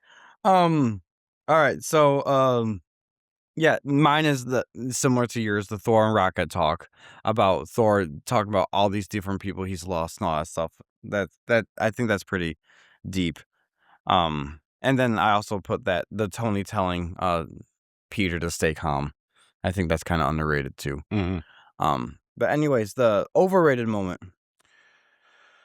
You should have gone for the head. Like I Yep. said, I say that because it's the thing that I people agree. blow up all the time about why didn't he? You know, it's like if you think about it, you understand why. So I'm gonna say it's overrated because it seems to always be a thing, you know, I agree. and it's one of my least favorite things in the movie, but it's fine. It's Yeah. okay. It's good. I completely agree. All right, funniest moment. So I narrowed it down to 2 because there's a million. In Oh my this. gosh, there's so many. And even in this, we could probably go for a half hour about going back and forth. But actually, I got 3. 'Kay. So I laugh out loud when he interrupts him and says, "Earth is closed today." Yep. Like that's just such a Tony Stark attitude, and it's got that funny wit to it. Yep. And the "I'll do you one more." What is Gamora? Like Yeah. that whole scenario is funny, and Drax just once again some of the funniest crap Yeah. in the world. You know, maybe I'll stick with those 2 because there's a bunch, but I think those 2 for sure are the ones that I laughed out loud the most. So yeah. Yeah. All right. So I only there are so many that I could have written so Oh, many different oh, ones mine's just down. It's so hard because they litter this movie full of jokes that it's so good. So every single well one. written. Yeah. How the heck did they pull that off? I don't know. But the one that I would say that made me laugh out loud so much is after Wanda comes down and she lifts everything up Yep. and throws it all down. Had like a quarter of the army's already destroyed. Okoye says, "Why was she up there this whole time? That was gonna be the 3rd one I was gonna write down. That was so funny. Why was she up there all this time?" Yeah. Like, yes, that's that. Yeah, right. She could have just been, "What the hell?" Yeah. I agree. That's awesome. Yeah. That's awesome. Right. So most emotional moment. I have 2, but I already talked about them earlier, so I'll just say them right now. Go ahead. Wanda destroying Vision. Yeah, it's big. Yep, and Spider-Man dusting up. Yeah. So mine is in the same moment as one of yours, but Okay. it's a specific moment in it to me that really hits. It's not so much Peter dusting that's emotional about it, but it's like it's seeing Tony reacting because Robert does this thing just right where you see in his face that he's seeing the fulfillment of that vision he's been afraid of. Mm, And mm, he mm, does a choice where he like goes like this and he kind of looks and it's not crying, but he makes a look that it's just like, yeah, it's like, oh wow, there it is, you know, and I think that I don't know, I just for some reason every time it gets to mm. me more. It's like I said, it's not so much the Peter dusting as much as that is sad, but it's his reaction to it Yeah, is heartbreaking. yeah. It's so heartbreaking. So yeah. Okay, guys, we're getting to our final scores. Thanks for bearing with us on our multiverse meter here. Out of 2, Ike, what's the story for you? It's gonna be the easiest one, honestly, guys. 2. Characters. Yeah, 2. I'm the same, by the way. Action and visuals. 2. 0.5. No, 2. Yeah, It's a 2. 0.5. It's okay. I guess He's not really in the suit. It's all green screen. Thanos is too purple. It's a 2. Emotion and stakes. 2. Rewatchability and MCU I impact. can watch it tonight. Oh my gosh, it's Yeah. so good. Yep. Yes, 2 for me. And the impact is, it's the biggest movie Marvel's ever done. Oh, yeah. This This is why they started it. Let's say the impact is you're watching the impact. So This is another movie of them on their 19th or 18th movie they've done, taking a huge swing again. huge. Yeah. Like, this is the product of what they've been doing the whole time. This is what Yeah. the goal was right here. yeah, and I love that the Russo brothers are they're the type of people that say we want big swings all the time. Yeah. It's not just an Avengers movie. It's the beginning of the end of a long story that started back in the beginning. That's Yeah. wild. That And because the Russos are doing Doomsday, that's making me excited for Doomsday Right. because I know then whatever they've pitched is crazy, it's wild, it's out there, it's never been done before in the MCU. But you know what? It might be exactly what we need. And that was, I'll say it right now because I was going to save it for like what was the last sentence thing, but I'll say it right Okay. now anyways. But yes, this reaffirmed to me that no matter what my doubts are about what we talked about with the trailer just now about Doomsday, Mhm. it reaffirms to me that the artistic level of the depth of writing that goes into what they want to tell us, these are the guys that are making Mhm. Doomsday. Yes, it's the same writers as this, the same directors, same Yep. producers for So Doomsday when I as look this. at it, I look at it a critical mind because of the failures of without them is the problem. They are the Russos have freaking spoiled us with their take on this on these characters. So when they're gone and they messed up and they tried to just put a bunch of crap out and it ended up being a bunch of crap out, then and we all got we're a little worried about it. They turn to the guys that can do it best. So I trust that they come up with something that can make us happy. And I got to tell you, if we get the level of writing and smartness in this storytelling with our old X-Men, oh my God, Mm. how are we not gonna be crying when we watch this movie? You know what I mean? Mhm. If it's there. I Yeah. mean, I can't imagine that they make all these to think that they could do this many Marvel movies that are almost dead dead nuts perfect. Mhm. To think that their one that is gonna turn out like Fast and Furious is gonna be the newest one, I can't imagine it's what it's gonna be. Yeah. So Yep. when I look at it, so what I'm so worried about, I'm really trying to measure that back after seeing this. Again, I'm just kinda like, "Duh, these are those guys." Like, Mhm. how do you not give them the chance? Like, you know what? Do Mhm. whatever you want, see what happens. You Yeah. know? It's like because I think they care about them as much as we do, you know? Mhm. I think they care about the characters' words. I think they care about Doom enough. They come up with it to fix the stuff. I think they wouldn't have done it if they thought it would ruin what they did here. Mhm. Because they only made their stuff better as they go. Mhm. So, yeah, it reaffirms that that level of artistry that they're doing is gonna be in Doomsday. Yep. Now let's just hope they Let's can hope it. maintain it. Yep, and it pays off. Yeah. So far, they're batting 3-0. Yep. 3 wins, no loses Yep. so Four far. four Oh, the wins. 4th one soon. Yeah, well, We haven't 4 talked wins. about it yet. Winter Soldier, Civil War, Infinity War, and then, yeah, we haven't talked Well, about then we Endgame. get to Sorry, Endgame. that's It's right. pretty much gonna be the same thing. Yeah. So, yeah, Spoiler no, alert. you're right, yeah. But yeah. As of right now, it's 3, but, Yeah, at this moment of the retrospective, yes, yeah. 3, sorry. I mean, it's like Yeah. yeah, Alright, they so, spoiled us. final score out of 10. This is the easiest one, guys. Can I give it a 12? Let's go 10. I mean, yeah, I mean, this is our score meter, we can make that 12, why not? So, I just put 10. The official Goodell Multiverse score then is a 10 out of 10. Excellent. A lot of 10s lately. Fantastic. Yes. 3 10s in the last few episodes. Yep. It's pretty wild. All right. Is there anything else you want to say as a closing remark, or you already said your piece there? I think I just wanna add that I have to tell you, this is probably or it is for sure, as to date of when it comes down to in the scope of our retrospective to Mhm. up to this point, this is the best MCU movie they've made. Mhm. Hands down. Better than Civil War, it's better than the other ones, it's just better. Yep. Yeah, I completely agree. and it has restored my faith in Doomsday, you know? Yeah. Unless they decide to make Peter Parker a mutant, then I'm not sure if we could ever just watch another one again. Oh, But anyways, we'll talk about that we'll talk about that another time. yes. Yes. Yes. All right. So, what is next then? Thank you for staying with us, guys, by the way. Oh, yeah, yeah. What we got coming up down the pike? So coming up down the pike, I'd be pretty sure I could tell you off the top of my head, but I want to look at my paper just to be sure. Yeah, so next time, guys, oh yeah, that's right. Oh my God, next episode's a big one too. We don't know how it's gonna go, to be honest with you. So this makes it even more exciting. Yeah. But next is a easier retrospective of a calmer one, not Mhm. such a big one. Our next retrospective, guys, is Ant-Man and the Wasp. Mhm. So that'll be fun. No tens on this one, but it will be a fun movie to watch. Mhm. As I remember it, it was I liked it, but we'll see how we go with it. Mhm. And we we have a real special Branch Point review. we're gonna be giving you our movie review of Spider-Man: Brand New Day. Yep, the time has come. And it's funny that we're gonna do the review of it, and then not too much longer here in a few weeks, we'll be giving you our retrospective of it. Yeah, Which is right. weird to think, same year you're gonna get the retro of it, but that's how we're doing this, right? But Yep. Yeah, I believe if our boy, schedule we're gonna is be able right. to do that. How are we gonna do that with the movie out? We have to go see it several times in theater, then, aren't we?